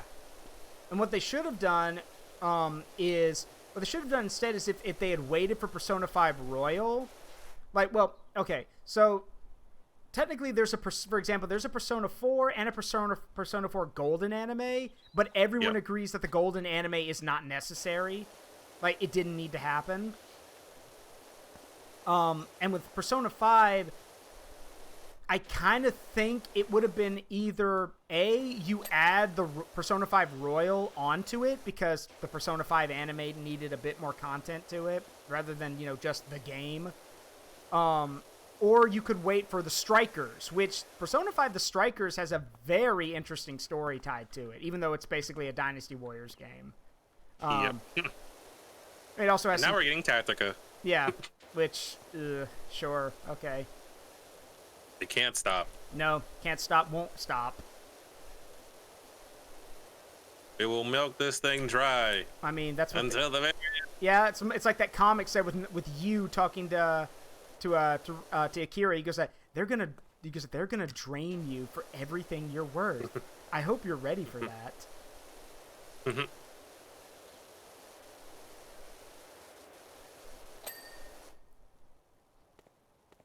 I remember there was a comic or a little animation that Daitomodachi did with PM Seymour in them. Akira, actually, it's Ren. Yeah. It's Ren now. He goes like, yeah. He goes like, I'm glad you took my advice at getting a hobby to heart. Sure did. I'm overwhelmed lately, but my hobby keeps me sane. Yeah, that's great. One thing though, when I said get a hobby, I meant like a sport or knitting. Not dating every single woman you come across in your life. You say it like it's a bad thing. It's a bad thing. And it cuts to all of the girls in the party, like, holding him at gunpoint. Oh. Crap. Speaking of that, then we have the whole controversy between the English of Futaba, right? Yeah, with like, the use of AI. Yeah. Like, for, doesn't stop there. Somebody actually, like, even though he's been dead for a year, someone is trying to make a Billy Kamet's voice AI too. Like, so she was right to get upset. Like, it's ridiculous. And a lot of other voice actors have already gone onto Twitter saying, if you do this with my voice, I'm suing you. So. Well, they're saying, if you do that, and it defames me from losing work, I believe, right? Yeah, something like that. Like, you can, like, a lot of it is all for good fun. It's not for malice. Yeah. But again, it's like, people don't want their voice being used from they don't say. Yeah. I did go watch that video of the Futaba sing song, and I was like, oh, it is strikingly good. Yeah. And I'm like, damn. I can understand why she's kind of upset, because it actually does sound exactly like her. I don't remember who it was, but one voice actor was taking it a step further and said, like, basically, he goes, like, if I catch you doing this without my permission, I'm basically, I don't know what the term for it is, but it's basically where you, where your actions, like, pretending to be someone else, ruin, you know, do harm to their reputation or to their, like, their visage or something. And the guy was basically like, I will sue you for that. He goes, like, I will literally take you to court over that. And, like, people were calling him on his bluff. And he actively said, he goes like, do you really want to do that with me? And other voice actors were like, yeah, no, we're going to do the same thing. Like, do I think that's a little extreme to threaten people with law action? Maybe. But at the same time, people need to know that it's not okay to do that. Like, in good, like, and here's the thing. Most voice actors, big or small, most voice actors are willing to help with small projects. Like, they're willing to do that. Like, today, this morning, I didn't know this, but I think it's cool. There's a, there's a cover someone did of Sonochi no Sadame, you know, first season of JoJo's opening. And she did her own, she did her cover of it, and she got Patrick Seitz to lend his voice not only to the song, but just some extra verses of it. And remember, Patrick Seitz is Dio's English actor. So you get to hear Dio cut in every so often and, you know, add a little quip to the song, and even sing parts of it. It's an English translation of it, which is cool. You want another good example? Jonah Scott, who voices Legoshi in Beastars, has actively worked on multiple covers of Wildside, the theme to Beastars. He's willingly done multiple covers of that with people. So, I mean, unless the voice actor's, like, really protected by something or has, like, this, like, a really strict reason why they can't interact with you, most of them are willing to do small things, I'm pretty sure. Like, you just have to ask them. The worst you're going to get is a no. One thing I would, if I were to do, like, a debut, like a lore story, I want the Japanese voice actor of Dio. Just because, obviously, the most iconic voice now. Yeah. To get, it's like, just do a voiceover for my lore video, please. I will I will love it. I mean, obviously pay if I can. Obviously try to pay. I will gladly have him do a voiceover. I'm like, yes, it'll be a perfect person. But it'll be fun. Obviously, if voice actors can get voice work from other places like that, like Skeb, basically. Yeah.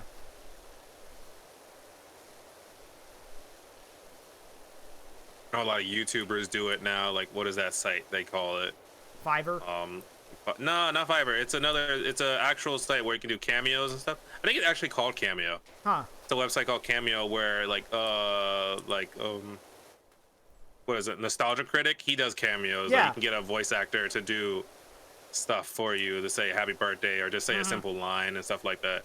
I think it is called Cameo, but yeah, they will, for like $40 or whatever their rate is. Yeah. They can do a voice line for you. And then you got some voice actors who will, like, catch on to something that people like and will just do it for fun. Like Senator Armstrong's voice actor, who found out about the Maxor bit of, "That's a nice argument, Senator. Why don't you back it up with a source?" And literally made a video of him going, "You want a source, Jack? My source is I made it the fuck up."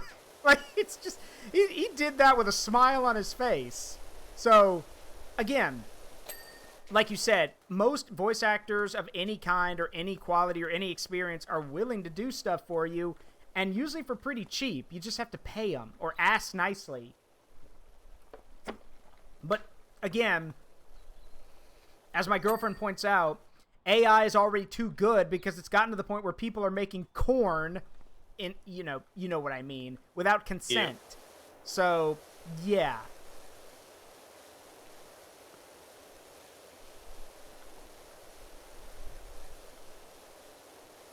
Regardless, like, I agree with you about getting, like, Dio's voice actor to do something. Personally, if I could pick now, though, if I could get a voice actor to do some part of my lore, I want Yongyi to do it.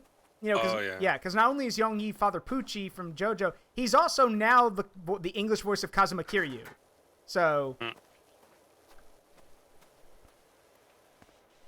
Oh, yeah, Gilbert Godfrey, a man who would say literally anything if you paid him, considering the things Cold One's got him to say. Yeah, it's true. And, of course, holy fuck, this is awful.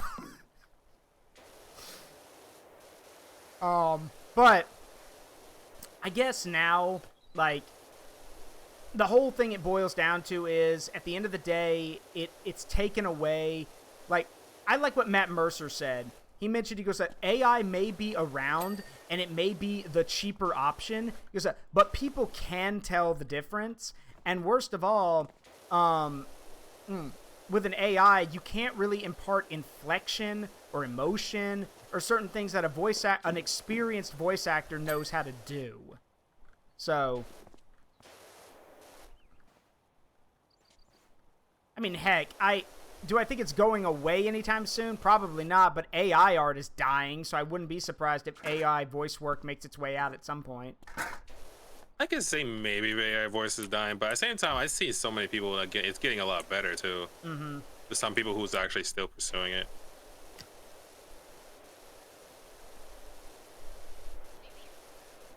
Look, if you want to do it for, like you said, if you want to do it for silly shit like Russian Badgers group does, that's okay. I just draw the line at, using someone else's voice without their consent for stuff that they probably would not approve of. Oh, yeah. And again, if push comes to shove, just ask. It's that easy. Just say, hey, you know, we want to do this harmless thing with, like, your voice singing a Christmas carol or something, or one of your characters singing a Christmas carol. If that were me, I'd be like, yeah, sure. But, you know. Consent is a hard thing. Yeah. For people. Yeah, very. I think everyone takes that whole idea, if it's easier to ask for forgiveness than permission, I think they take that a little too seriously sometimes. Because here's the thing, if you ask for permission first, that means you can avoid consequences later. Because sure, it's easier to ask for forgiveness, but you're still going to face consequences. So...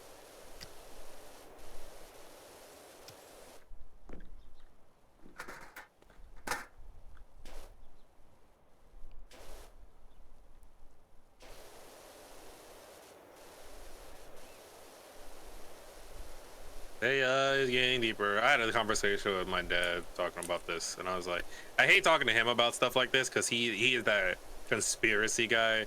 He always he dives into conspiracy. It's like, oh, AI is going to make people go crazy and do stupid things because people are going to interpret other things, and like you understand that it's like this is like completely different stuff, right? Talking about brainwashing and all this other stuff with AI. It's like, I mean, like you're talking about like artificial intelligence and robots, not like stuff like actually mind controlling. Yeah. Now, if he had just said, you know, they're gonna, you know, people could use AI to pretend to be someone else and make people do stuff, that I would be like, yeah, no, he's got a point there. But no, he was literally talking about brainwashing and stuff. Like that's algorithms and all these other stuff that's technically capturing your moves and stuff.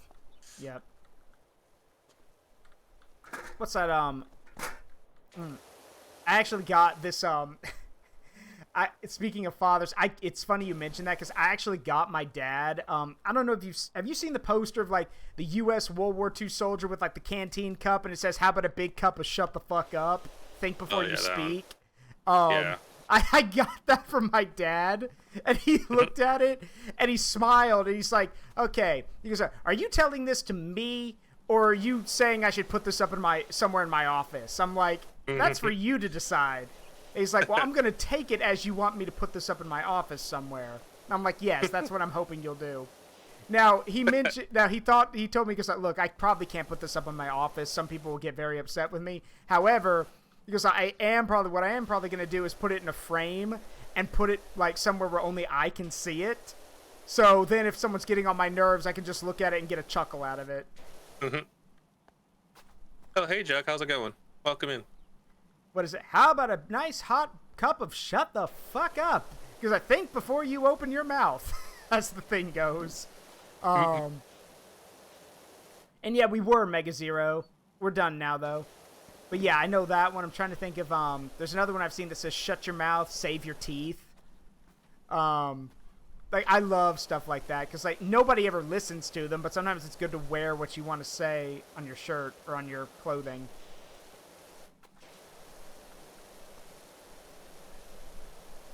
So it's like how, it's cheesy as hell, but I'm pretty sure you've seen the shirt that says, don't bother me, I'm close to leveling up, and you look like just enough XP. Yeah. I don't own that. A friend of mine does own that shirt, though. I joked to him, I was like, so does it work? He's like, no, actually, it's almost like setting the encounter rate up to 200. More people actually want to come and pick a fight with me. Oh, yeah. I think I saw a video of somebody having that, and they were just laughing his ass off. I'm like, oh, no. They're making fun of him for wearing it. I mean, you can get a version of it for Kiryu to wear in Yakuza Kiwami, too.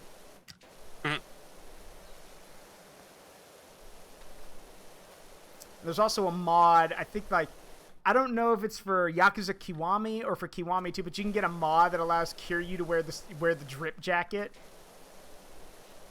Which, I'm kind of glad that meme's dead now. It was good while it lasted. I'm good that it's, you know, I'm happy that it's disappeared from our lives, as funny as it was. Me with the drip. Yeah, or drip Goku.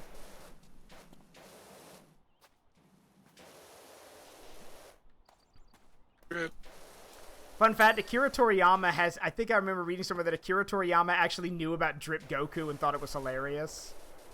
'Cause Goku has no drip. Yeah, no. No, he does not. Kakarot, you dripless bastard. Then again, Vegeta probably doesn't have any drip either. But at least he wears different clothes. Yeah. I think the only person who has any drip in Dragon Ball is either going to be... I hate to say he's either going to be Yamcha, Piccolo, or Gohan. I think that's it. I think Yamcha has one of the most different type of clothing. Yeah, Yamcha went from bandit to martial artist to baseball player to martial artist again. Like, Yamcha's done it all.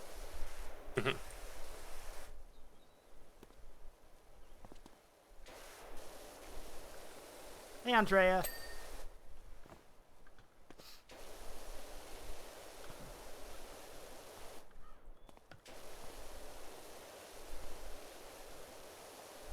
But I wonder when we'll ever get the manga to come out. I mean, obviously they're trying to get a lot of substance for the Dragon Ball Z Super. I would say, if they're when they're gonna go in the direction of the manga. I mean, but it's very different, isn't it? Yeah, like the manga and the anime. Yeah, they're very different. So, I mean, if they were to come back, it would be very different. And I feel like, because obviously we're going from the movies now. Mm-hmm. In the last movie we got was superhero, yeah. So I don't think we're ever going to get touch on the manga anymore. And if they do, it's going to be this weird correlation, almost like obviously the anime version, the manga version, and anime ending, and all that other stuff. I mean, they're probably going to bring back the anime at some point, but like you said, they're probably going to wait a while. Mainly because, like, you know, more stuff needs to be added.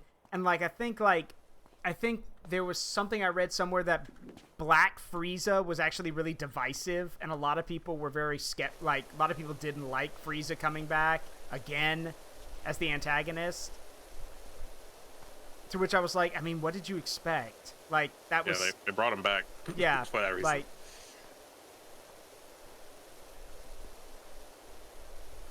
There's nothing more embarrassing than getting killed by Goku's teen offspring. Well, there's always Goku's tween offspring. Well, there's always Vegeta's teen offspring. What? Yes, No. I love that. Who do you think that time traveler was? I'm sure they'd love to hear how you were cut in two by Vegeta's overgrown sperm. You're lying, Frieza. I have never truly lied. Which is true. Like, Cell has never lied before. Ever. In all of Dragon Ball Z, Cell never lied. I have literally never lied. Also, I love how hard that line delivery goes. They won't believe you. Why not? You do. I love how hard that goes. Yeah.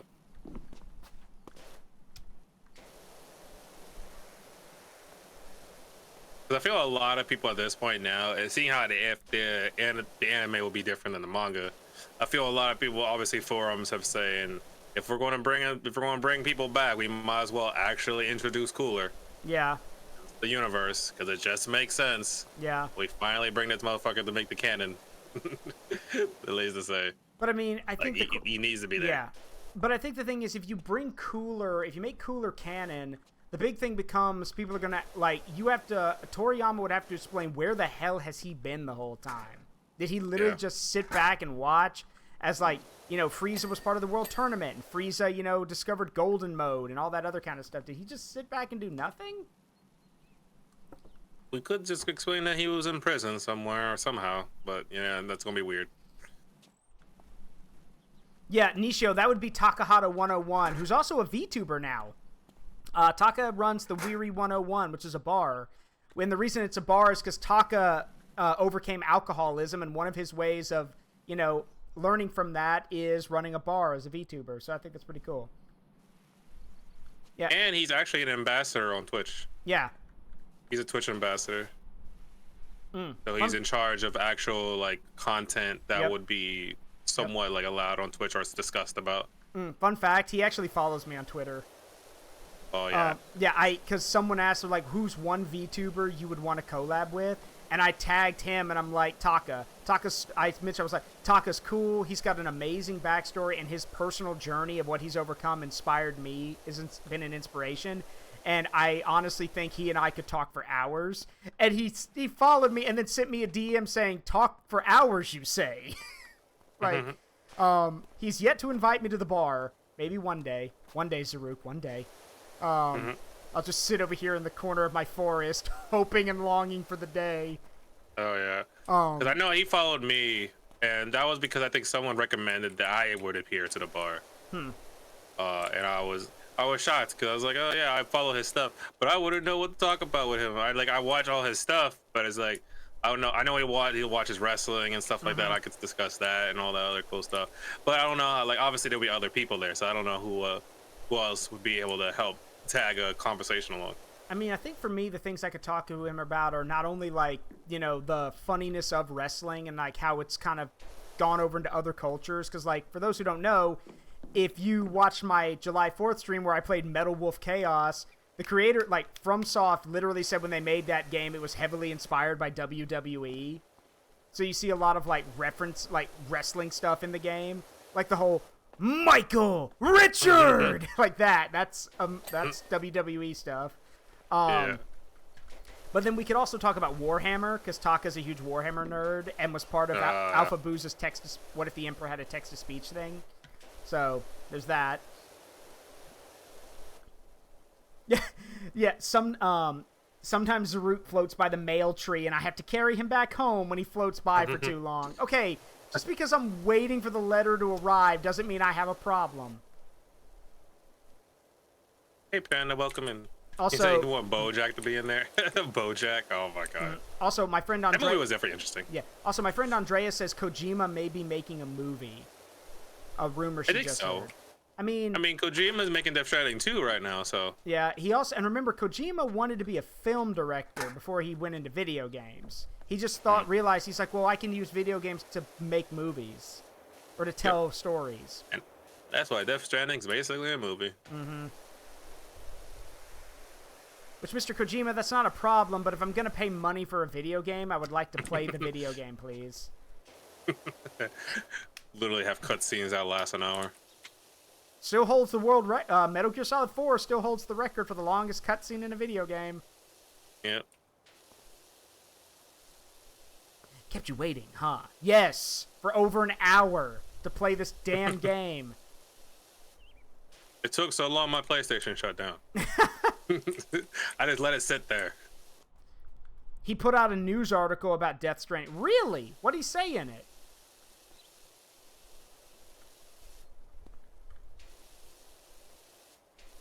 It was over an hour, Andrea. It was like an hour and something minutes.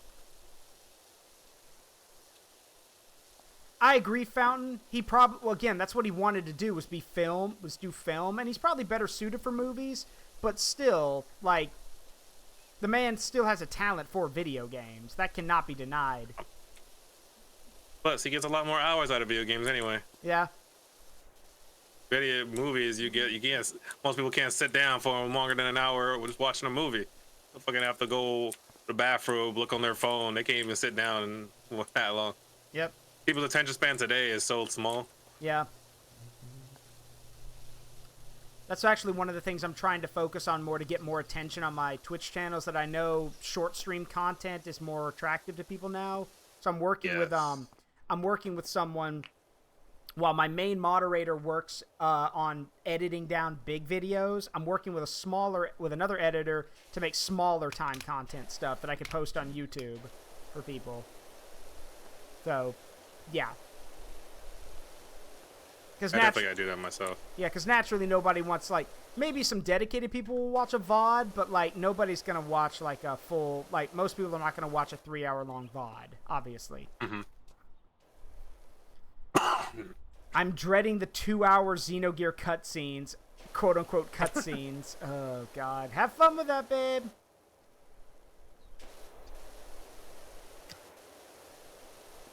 I will admit, a lot of old games, like, they've got some problems with them, but even as jank as they are, or ridiculous as the stuff they're allowed to do, or they did, they still have a place in my heart. Like,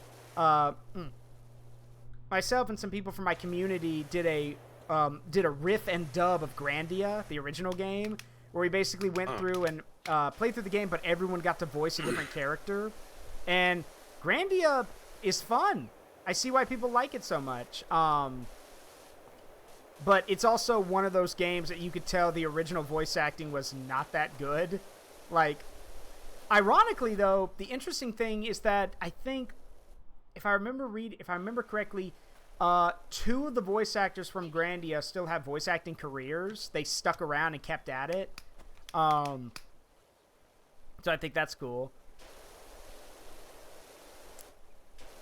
It's just like how just like how the guys from Metal Wolf Chaos, like, apparently one of them still has a voice acting career. The other went on to do something else, but one of them stuck around, even though his name will be forever attached to the game with probably with purposefully bad English dubbing.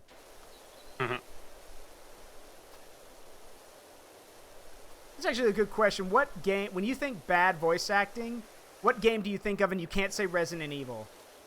Oh my gosh, I was going to say that almost immediately. No, that's too easy. Damn, what old game? Doesn't even have to be an old one. I feel Jak and Daxter, the Really? first one I felt. Really? I don't know why, but I'm trying to remember Jak and Daxter, and then Ratchet and Clank, the first one ever. I feel like those had... No, Ratchet and Clank I think actually had worse. The first Ratchet and Clank had like that weird voice acting.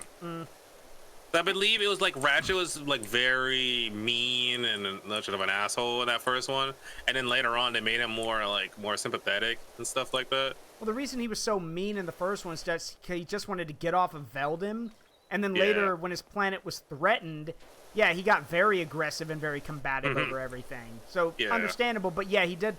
Yeah, there are parts where he comes off way more of a jackass than he should. Bad voice. The original Yakuza 1. Okay, fair, but to that game's credit, and to Yakuza's credit, they actually brought back Kiryu's original English voice actor from Yakuza 1 for Like a Dragon. They actually brought him back. Before he got replaced by Yong Yi, they actually brought him back, which I think is pretty cool. Oh, shit. What's up? Cider Devilish for the raid. Nice. Thank you. Nice. Big waiter. Cider, welcome in. How you doing? Panda, you there? Can you give a shout out?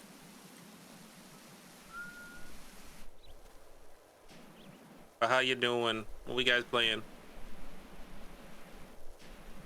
Just hanging out with Zaruk today. Washing stuff. Cleaning the skate park. The fact that you didn't the fact you didn't even notice that is what's hilarious to me. For a second, I was like, "Oh," I was like, "Wait, I'm being pushed back." Also, like I thought you would hear the sound of it. I guess not.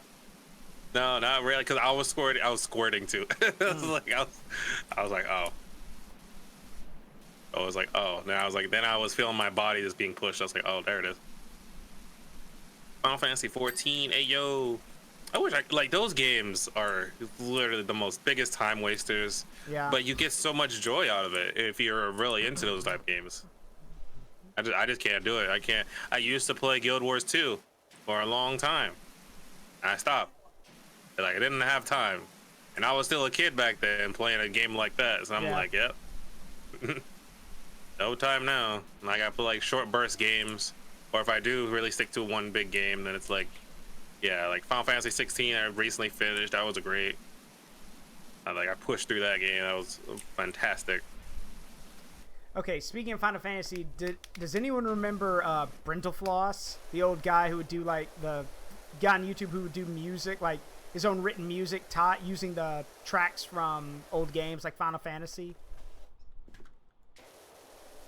Really? Nobody? I think I do.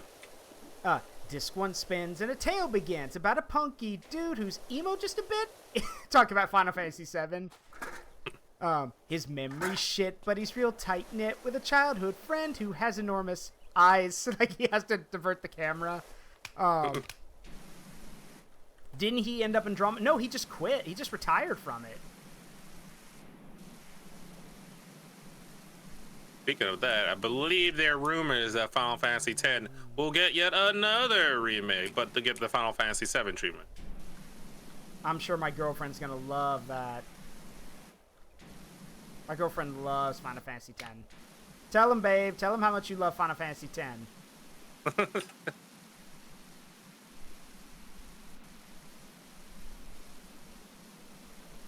That'd be crazy though, because again, that's another game that's on 2 discs, and that's gonna be a lot of remastering. Yeah.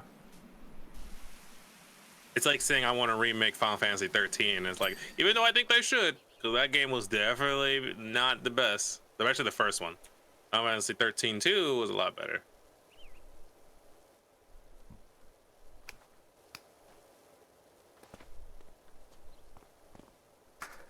Yeah, apparently it was like a press conference saying that they have ideas on remastering 10. Like, interesting. They don't want to touch 8 or maybe 9, but you know, they're going 10 because 10 again is probably the best one, most well known again. Going for the well known titles. No one want to touch up on Squall. No one want to touch up on Terra like in 4 or 5 and stuff like that. Well, the thing about Terra is that with Final Fantasy VI is that it was basically perfect for what it was, and it's also because it got like 6 and 7 will always be the games that everyone pairs and says which one's better. And the problem with 8 is that here's the thing: I've played Final Fantasy VII, I played Final Fantasy VI. I like them both, but at the end of the day, if someone says, "What's your favorite, 6 or 7?" my answer is going to be either one, as long as it's not 8. Because my problem with 8 is that, like, here's the thing. I get why, Cloud gets the really, like, people like to say Cloud's kind of emo, but that's because of later stuff. The original version of Cloud was not like that at all. But from the beginning, Squall was edgy. Like, ow the edge levels of edgy.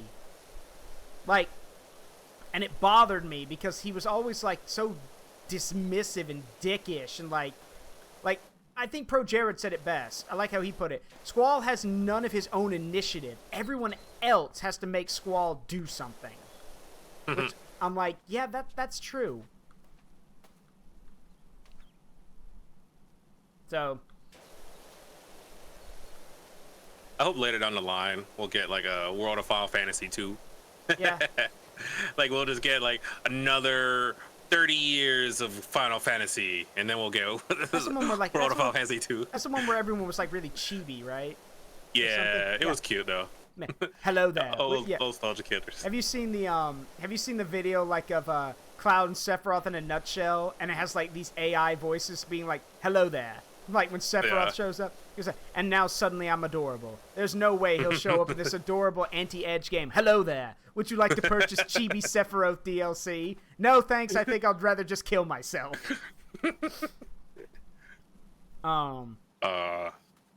I say that was great. The summons were cool. They reimagined the summons were cute. All the characters were cute. All the references and stuff. That's really for the most biggest of nostalgia heads, I feel. Who can get more than half the jokes in it. Wouldn't it be funny if he showed up here? First of all, no. Secondly, please let me have this. Something that's not dead, janky, or shit. Bum, bum. God damn it, Marth, you jinxed it. Hello there. I'm here to fight me. No, not really. I want barbecue. Oh shit. An Italian barbecue. Italian, wait, shit, Mario. It's just Sephiroth just stabbing Mario. Oh, boy. Smash Brother days. Good thing it's finally dead. Yeah. Give it like a decade. They'll bring it back again. I don't know. Maybe. Quick, we must make another game, even though he's on his deathbed. Don't joke like he was at one point. Remember? Had him hooked up to IVs while he was working.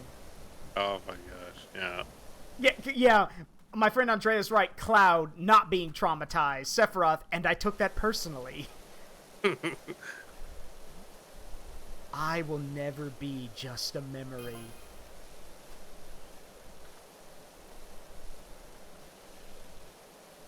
I mean, if you want a good example of what Final Fantasy VII is capable of, just go watch Final Fantasy VII Machine Abridged, the Team 4-Star did, which is great.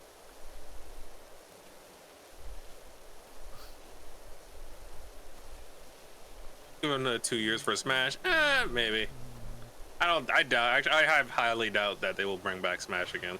Yeah, I give it like not 2 years. I give it like 5. Like, because remember, the game had like years of extra stuff to it, so they're gonna give it time because they have to get permission to add more stuff to it. Which makes me laugh.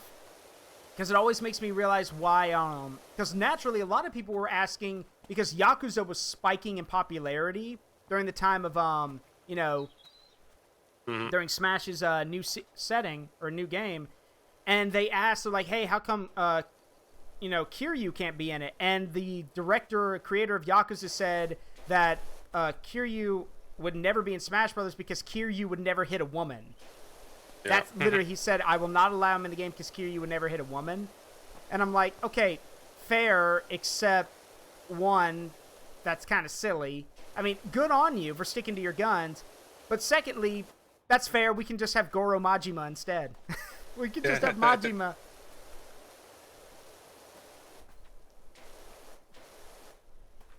Yo. Kiryu-chan!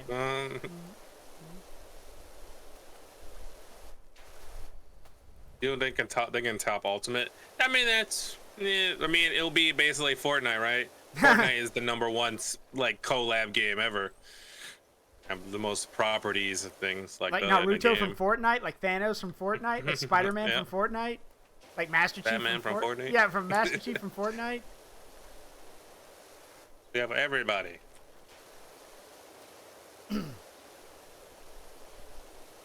Except Travis Touchdown, who like people really wanted to be in Smash Ultimate, but it didn't happen. So much so that's from No More Heroes. So much so that Suda51 basically said, "Fine, if I can't have Travis in Smash, I'll make the final boss of No More Heroes 3 basically be a Super Smash Brothers ripoff." Yeah. Fine, you didn't put me in. Fine, I'll do it myself. Which Final Fantasy was a shooter? Wasn't it Dirge of Cerberus? I think so. Yeah, Dirge of Cerberus. And we had fucking Final Fantasy Origins with Chaos. Yeah. Also, as a Souls clone, basically. Oh yeah, Nishio, you're right. A long time ago, the universe was created. The universe, taking offense to this, decided to make it everyone else's problem. Warhammer 40K explained. Yeah, that's true. Good morning, everyone. God has allowed me to live another day, and I have decided to make it everyone's problem.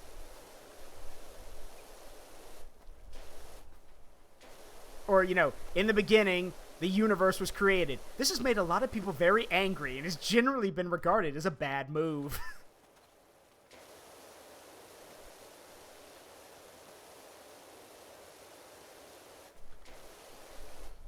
But if it were to do like just a random one-off character again in Smash Brothers, and just say, "Oh, we'll bring back one more character," it's probably just gonna be like Waluigi.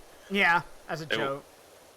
Literally, just like, you know what? We'll bring back one more DLC just out of the blue. This be a Nintendo Direct that was like, "Oh, Smash Brother DLC." Just one character, and just gonna be Waluigi. Everyone's gonna be finally happy. Yeah. Everyone will be finally happy. Everyone will shut up.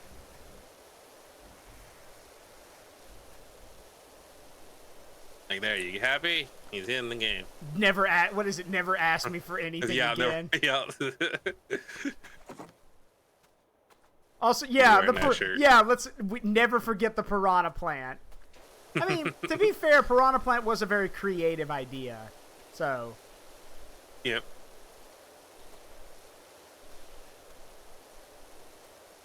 Final Fantasy used to have a battle royale.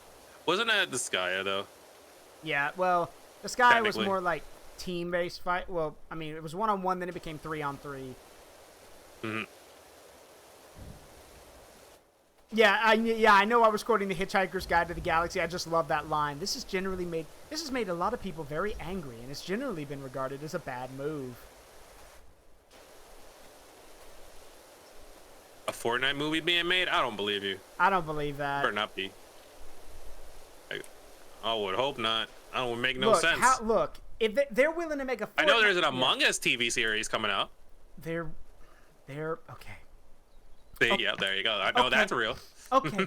So let me get this straight. Let me. I'm gonna stop you right there. So let me get this straight. They are willing to do a motherfucking Among Us show, but they are not willing to give me they're not willing to give me the they're not willing to give me the Redwall TV show that I was promised because fuck me for some reason. Okay, sure. And for those who don't know, I love Redwall. I grew up reading Redwall, and when they were like, yeah, the Redwall show's on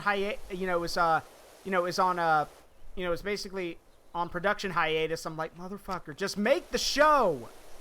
Like, you do not know how many people you would make very happy. You'd be making a show that a lot of older generations would know about, and you'd be introducing younger generations to an amazing fantasy world.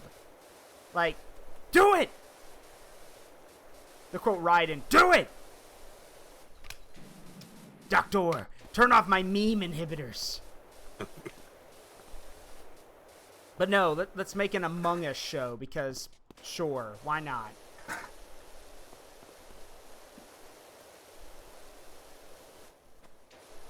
Don't make anything because it's popular.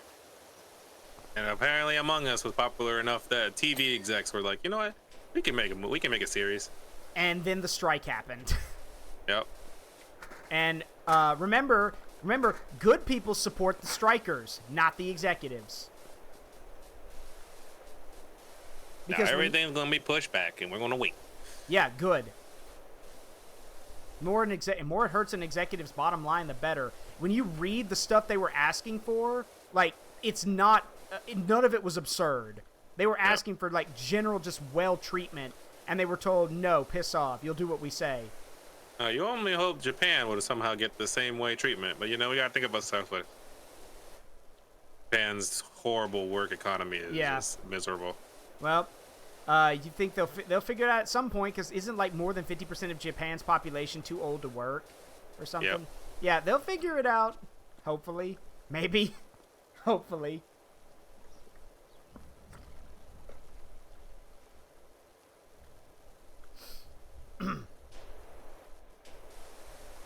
Yeah, my girlfriend's like, shave hundreds of years of media. We aren't hurting for content. Exactly. There's so much stuff being pumped out, especially when it comes like, just imagine like anime. Like this season alone, I believe there's technically over 50 shows or 40 shows that's being aired. Like, bro, like there's going to be content eventually. Just slow down. We don't need to make so much shows. And especially just like in the West too, we don't need that many shows. We don't have that much time to watch everything. It's also, let us consume things slowly, and then if you want to, you can watch something else. I also think it's kind of cool that anime companies are now looking to stuff like Webtoon to find turning stuff into anime, which I think is an amazing idea because there's a lot of good stuff on Webtoon. Case in point, Omniscient Reader, which is my favorite thing on... Well, okay. I have 3 favorite things to read on Webtoon. Omniscient Reader. Oh. Hey, Azzy!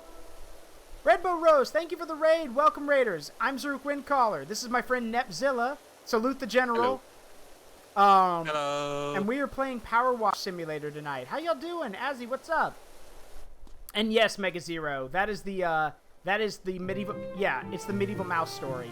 And hey, Guillemon, thank you for the raid. I appreciate it. Slarp G. Wait, Super Lesbian Animal RPG. Yeah, I remember. That's what it's called. Pizza. Yeah, hold on. Pizza time. There you go. There's your meme. And thank you, Guillemon, for the sub for 7 months. I appreciate it. Anyway, y'all should click that multi-stream link and go check out my friend NepZilla. But yeah, so like Omniscient Reader is my first big favorite. Omniscient Reader is amazing. Second is Slay the Dragon, which just is really well done and looks really cool. And then finally is actually a Western one. Is the Batman Wayne Family Adventures, which like basically has all the different members of the Bat family as characters and has some of the best jokes I've ever seen from like a Western style like comic. Trying to think of some of the really good ones, like when Batwoman comes back to the Batcave to talk to Nightwing. She's like, Bruce's costume got ruined by the Condiment King. I need to get him a spare. And he's like, yeah, this happens. Don't worry, we've got a whole vault full of stuff. You can take one of those back to Bruce.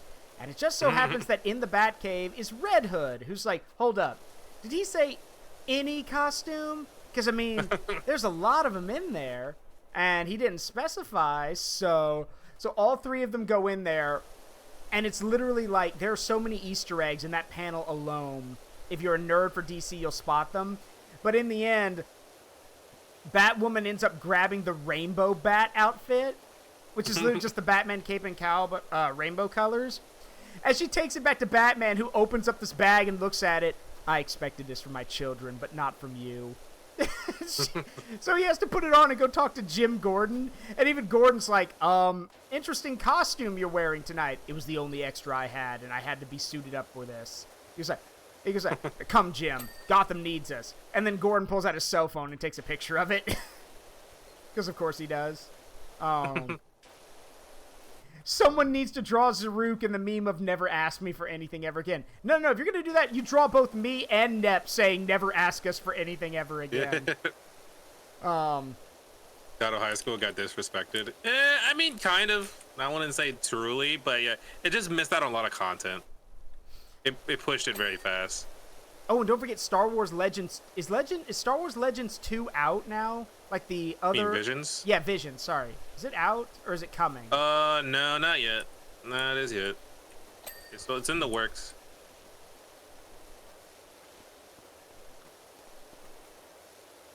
I can't wait for that, because I know, what was it? The Wallace and Gromit guys, they're getting their episode. They're having their own little short. It's cool. And then, of course, if we're talking about anime stuff, Cyberpunk Edge Runners is amazing. Like... The funny thing to me is, Trigger don't fail, really. No, but here's the thing. You know, they weren't the first choice, right?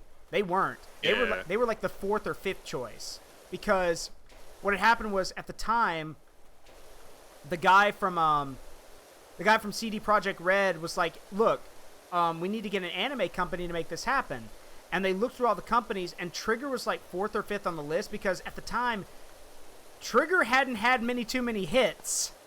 Like, their recent animes had not been very good. So... what was it? Well, because it's the Gundam series, and only specific people like the SSS Diamondzon, SSS Gridmen. But the last one, what was the last big one? I think it was technically Little Witch Academia was there with. Yeah, but I also think that one of the reasons, I literally, if I remember reading somewhere correctly, one reason that one of the CD Projekt Red guys said one of the reasons we hesitated with Trigger was because we know that some of the things they've made have left bad memories with people.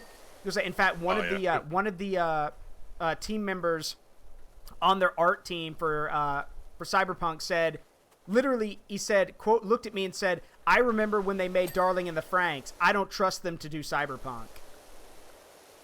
And I was like, wow, you must have been stung very deeply by that, but I understand your frustration. Because episode 16 and above just went to hell. I'm an atheist, you see. Yes, we get it. But that doesn't justify all the evil, you asshole. But regardless, Trigger got tapped for it, and if I remember reading the thing correctly, Trigger needed this to succeed, because if I remember reading it correctly, they had, like, nothing lined up after that. Like, they were basically going to have to go a long period with no projects, so they needed Edge Runners to be good. And it was. Thank God for that. It was. It also makes me sad because I did that whole, type your first name into Google, type your first name and the word anime into Google, see who comes up. Yeah, it turns out if you type in my name, the first anime character that comes up is David Martinez, which is not a good sign. Yeah, Soul Leveling is going to get their anime too now. Yeah. Oh, it's cool, Mambina. Basically, Powerwash Simulator is just for people who like to relax, because it's a very relaxing kind of game. Makes you want to clean things. Yeah, dopamine. Yeah, it's dopamine fuel, the game.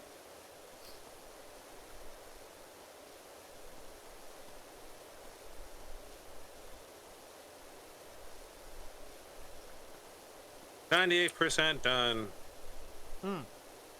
Fun fact, there's actually a mod now for Cyberpunk 2077 to tie it further into Edge Runners. There's a mod that actually gives Atom Smasher a Sandevistan, that if you use it against him, he literally counters with his own, because for some reason he didn't do that in the base game.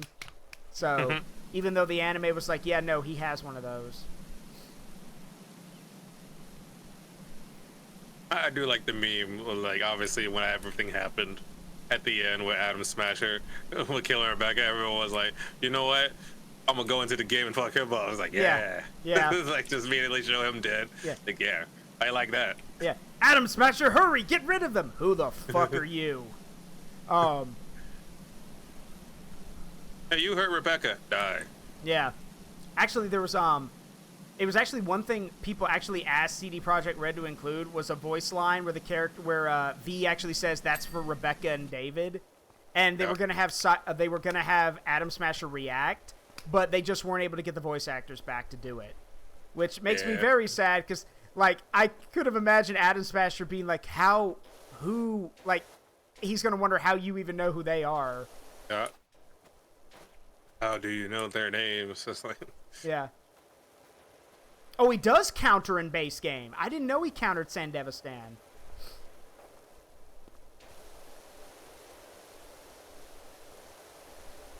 There's also, I don't know if you've seen it before, the comic where RoboCop shows up at the end. oh yeah. It's like, OCP has no control in my city. You're wanted for crimes against all people, Smasher. Dead or alive, you're coming with me. And like, yeah, and it's great because it turns out RoboCop has a Sandevistan. It can actually keep up with Atom Smasher. Oh, it's this wall. Graffiti here. It looked too good for a second. I was like, oh, I wonder.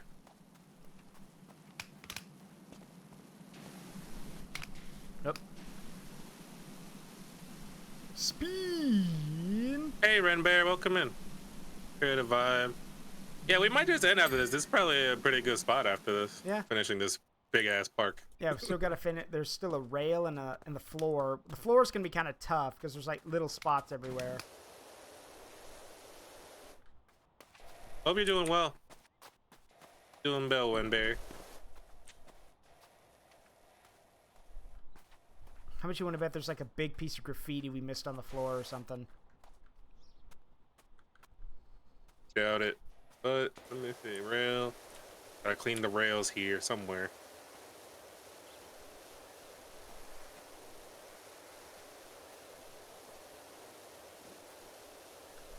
Long commute home. Oh, I get those.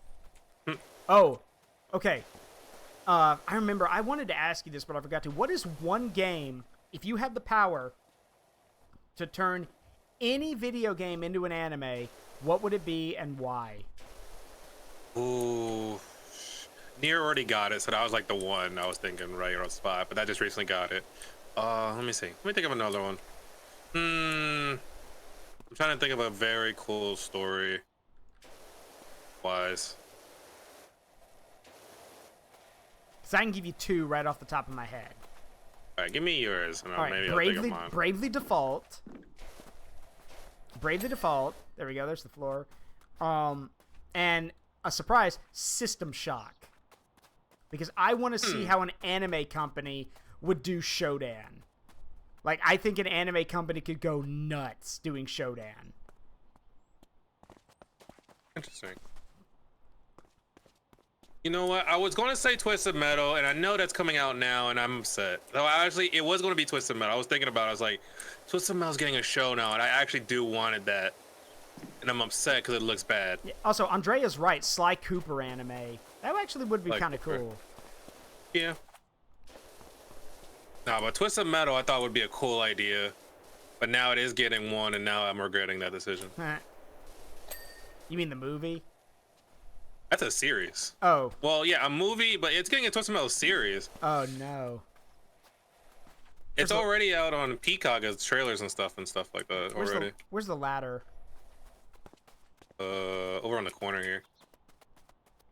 Oh, do you see the I spot? found the last wall. It's over here. Any video game with maids in it? What's it called? No, what's it called? The one you mentioned earlier in the stream, Maid Wars. Oh yeah, Kiva Maid Wars. Yeah.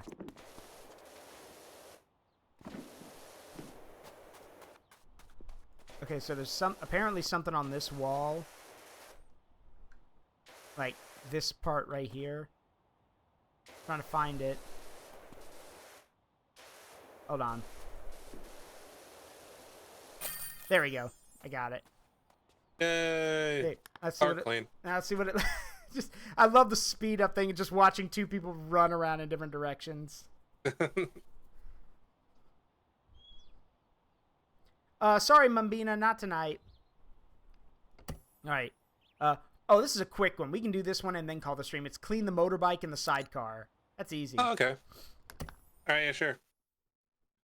Or a Samurai Showdown anime. Okay, I see you. That'd be kind of cool. All right, yeah, this is gonna be easy.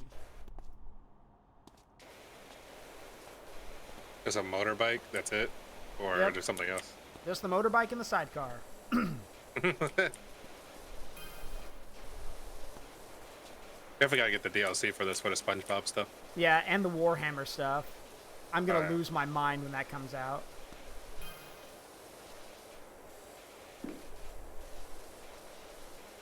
Probably gonna have me spray down an Imperial Knight or a Land Raider or something. That'd be cool.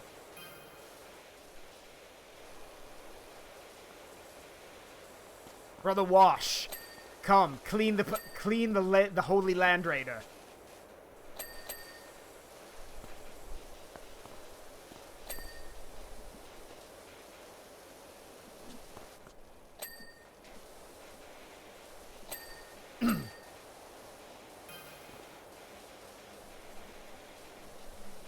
Doing good. Just chilling on the bus. You remember? Did you see the Warhammer graffiti in the skate park? Oh yeah, that's what I'll say. Yeah, that's why that's coming in. Wait, Warhammer graffiti in the space park? Really? The skate park. I think that was like the one image I actually erased. We erased the last one. No, what was it? I didn't see it. I forget what it was. I think that was the reference they were mentioning. I have to look back on it. That is a Or pretty looking cool, at. yeah, it is a pretty cool reference if it was. Oh no! Oh, yep, going. Yeah.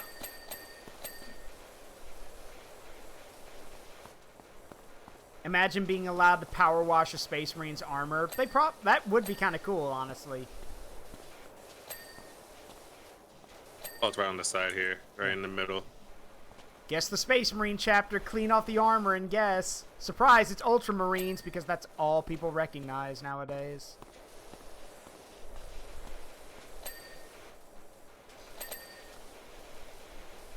Hey Jarrett, how you doing, bud? Nep and I are just wrapping up. Okay. Cleaning the last bit on his car.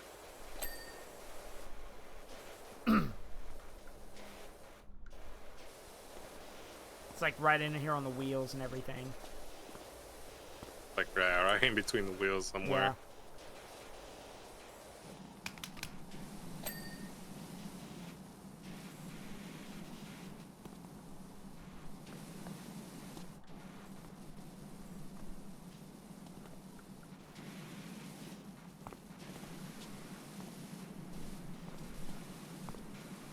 Where are we missing? Let me check the thing. The fender, one of the exhausts.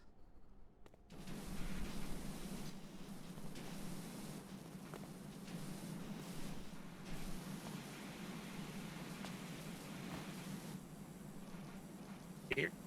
Hold on. I'm running my mouse around. Okay. So the left exhaust still needs something cleaned off of it.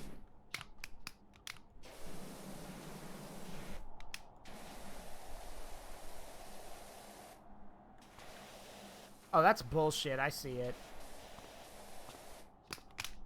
There it is. Oh, still more. This spoke set. There you go. All right, so the fender, the mudguard, and the sidecar seat. Oh, I see. And there. There we go. Ow.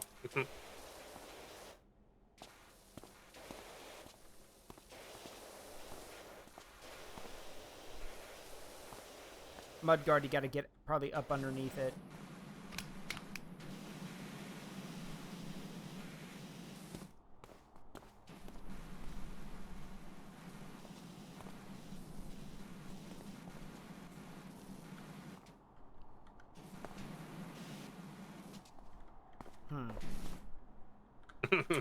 It's like, it's one of the problems with it is that you gotta really, like, finagle your way in there.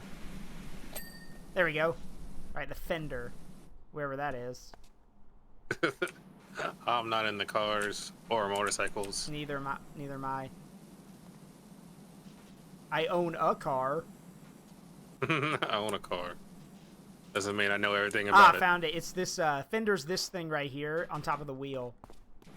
Oh. Like, that. Oh, the hot thing. That? Yeah. Thing on top of the, top. There we go. Like that. Oh, still 99. Oh, there it is. Now 100. Yeah. There's two idiots running around spraying everything down. Wait, Jarrett, why are you in the hospital? Supposedly half of the budget for the Warhammer movie was spent on miniatures. You know what? I wouldn't be surprised if that's true. I hope it's not true, but I wouldn't be surprised if it is.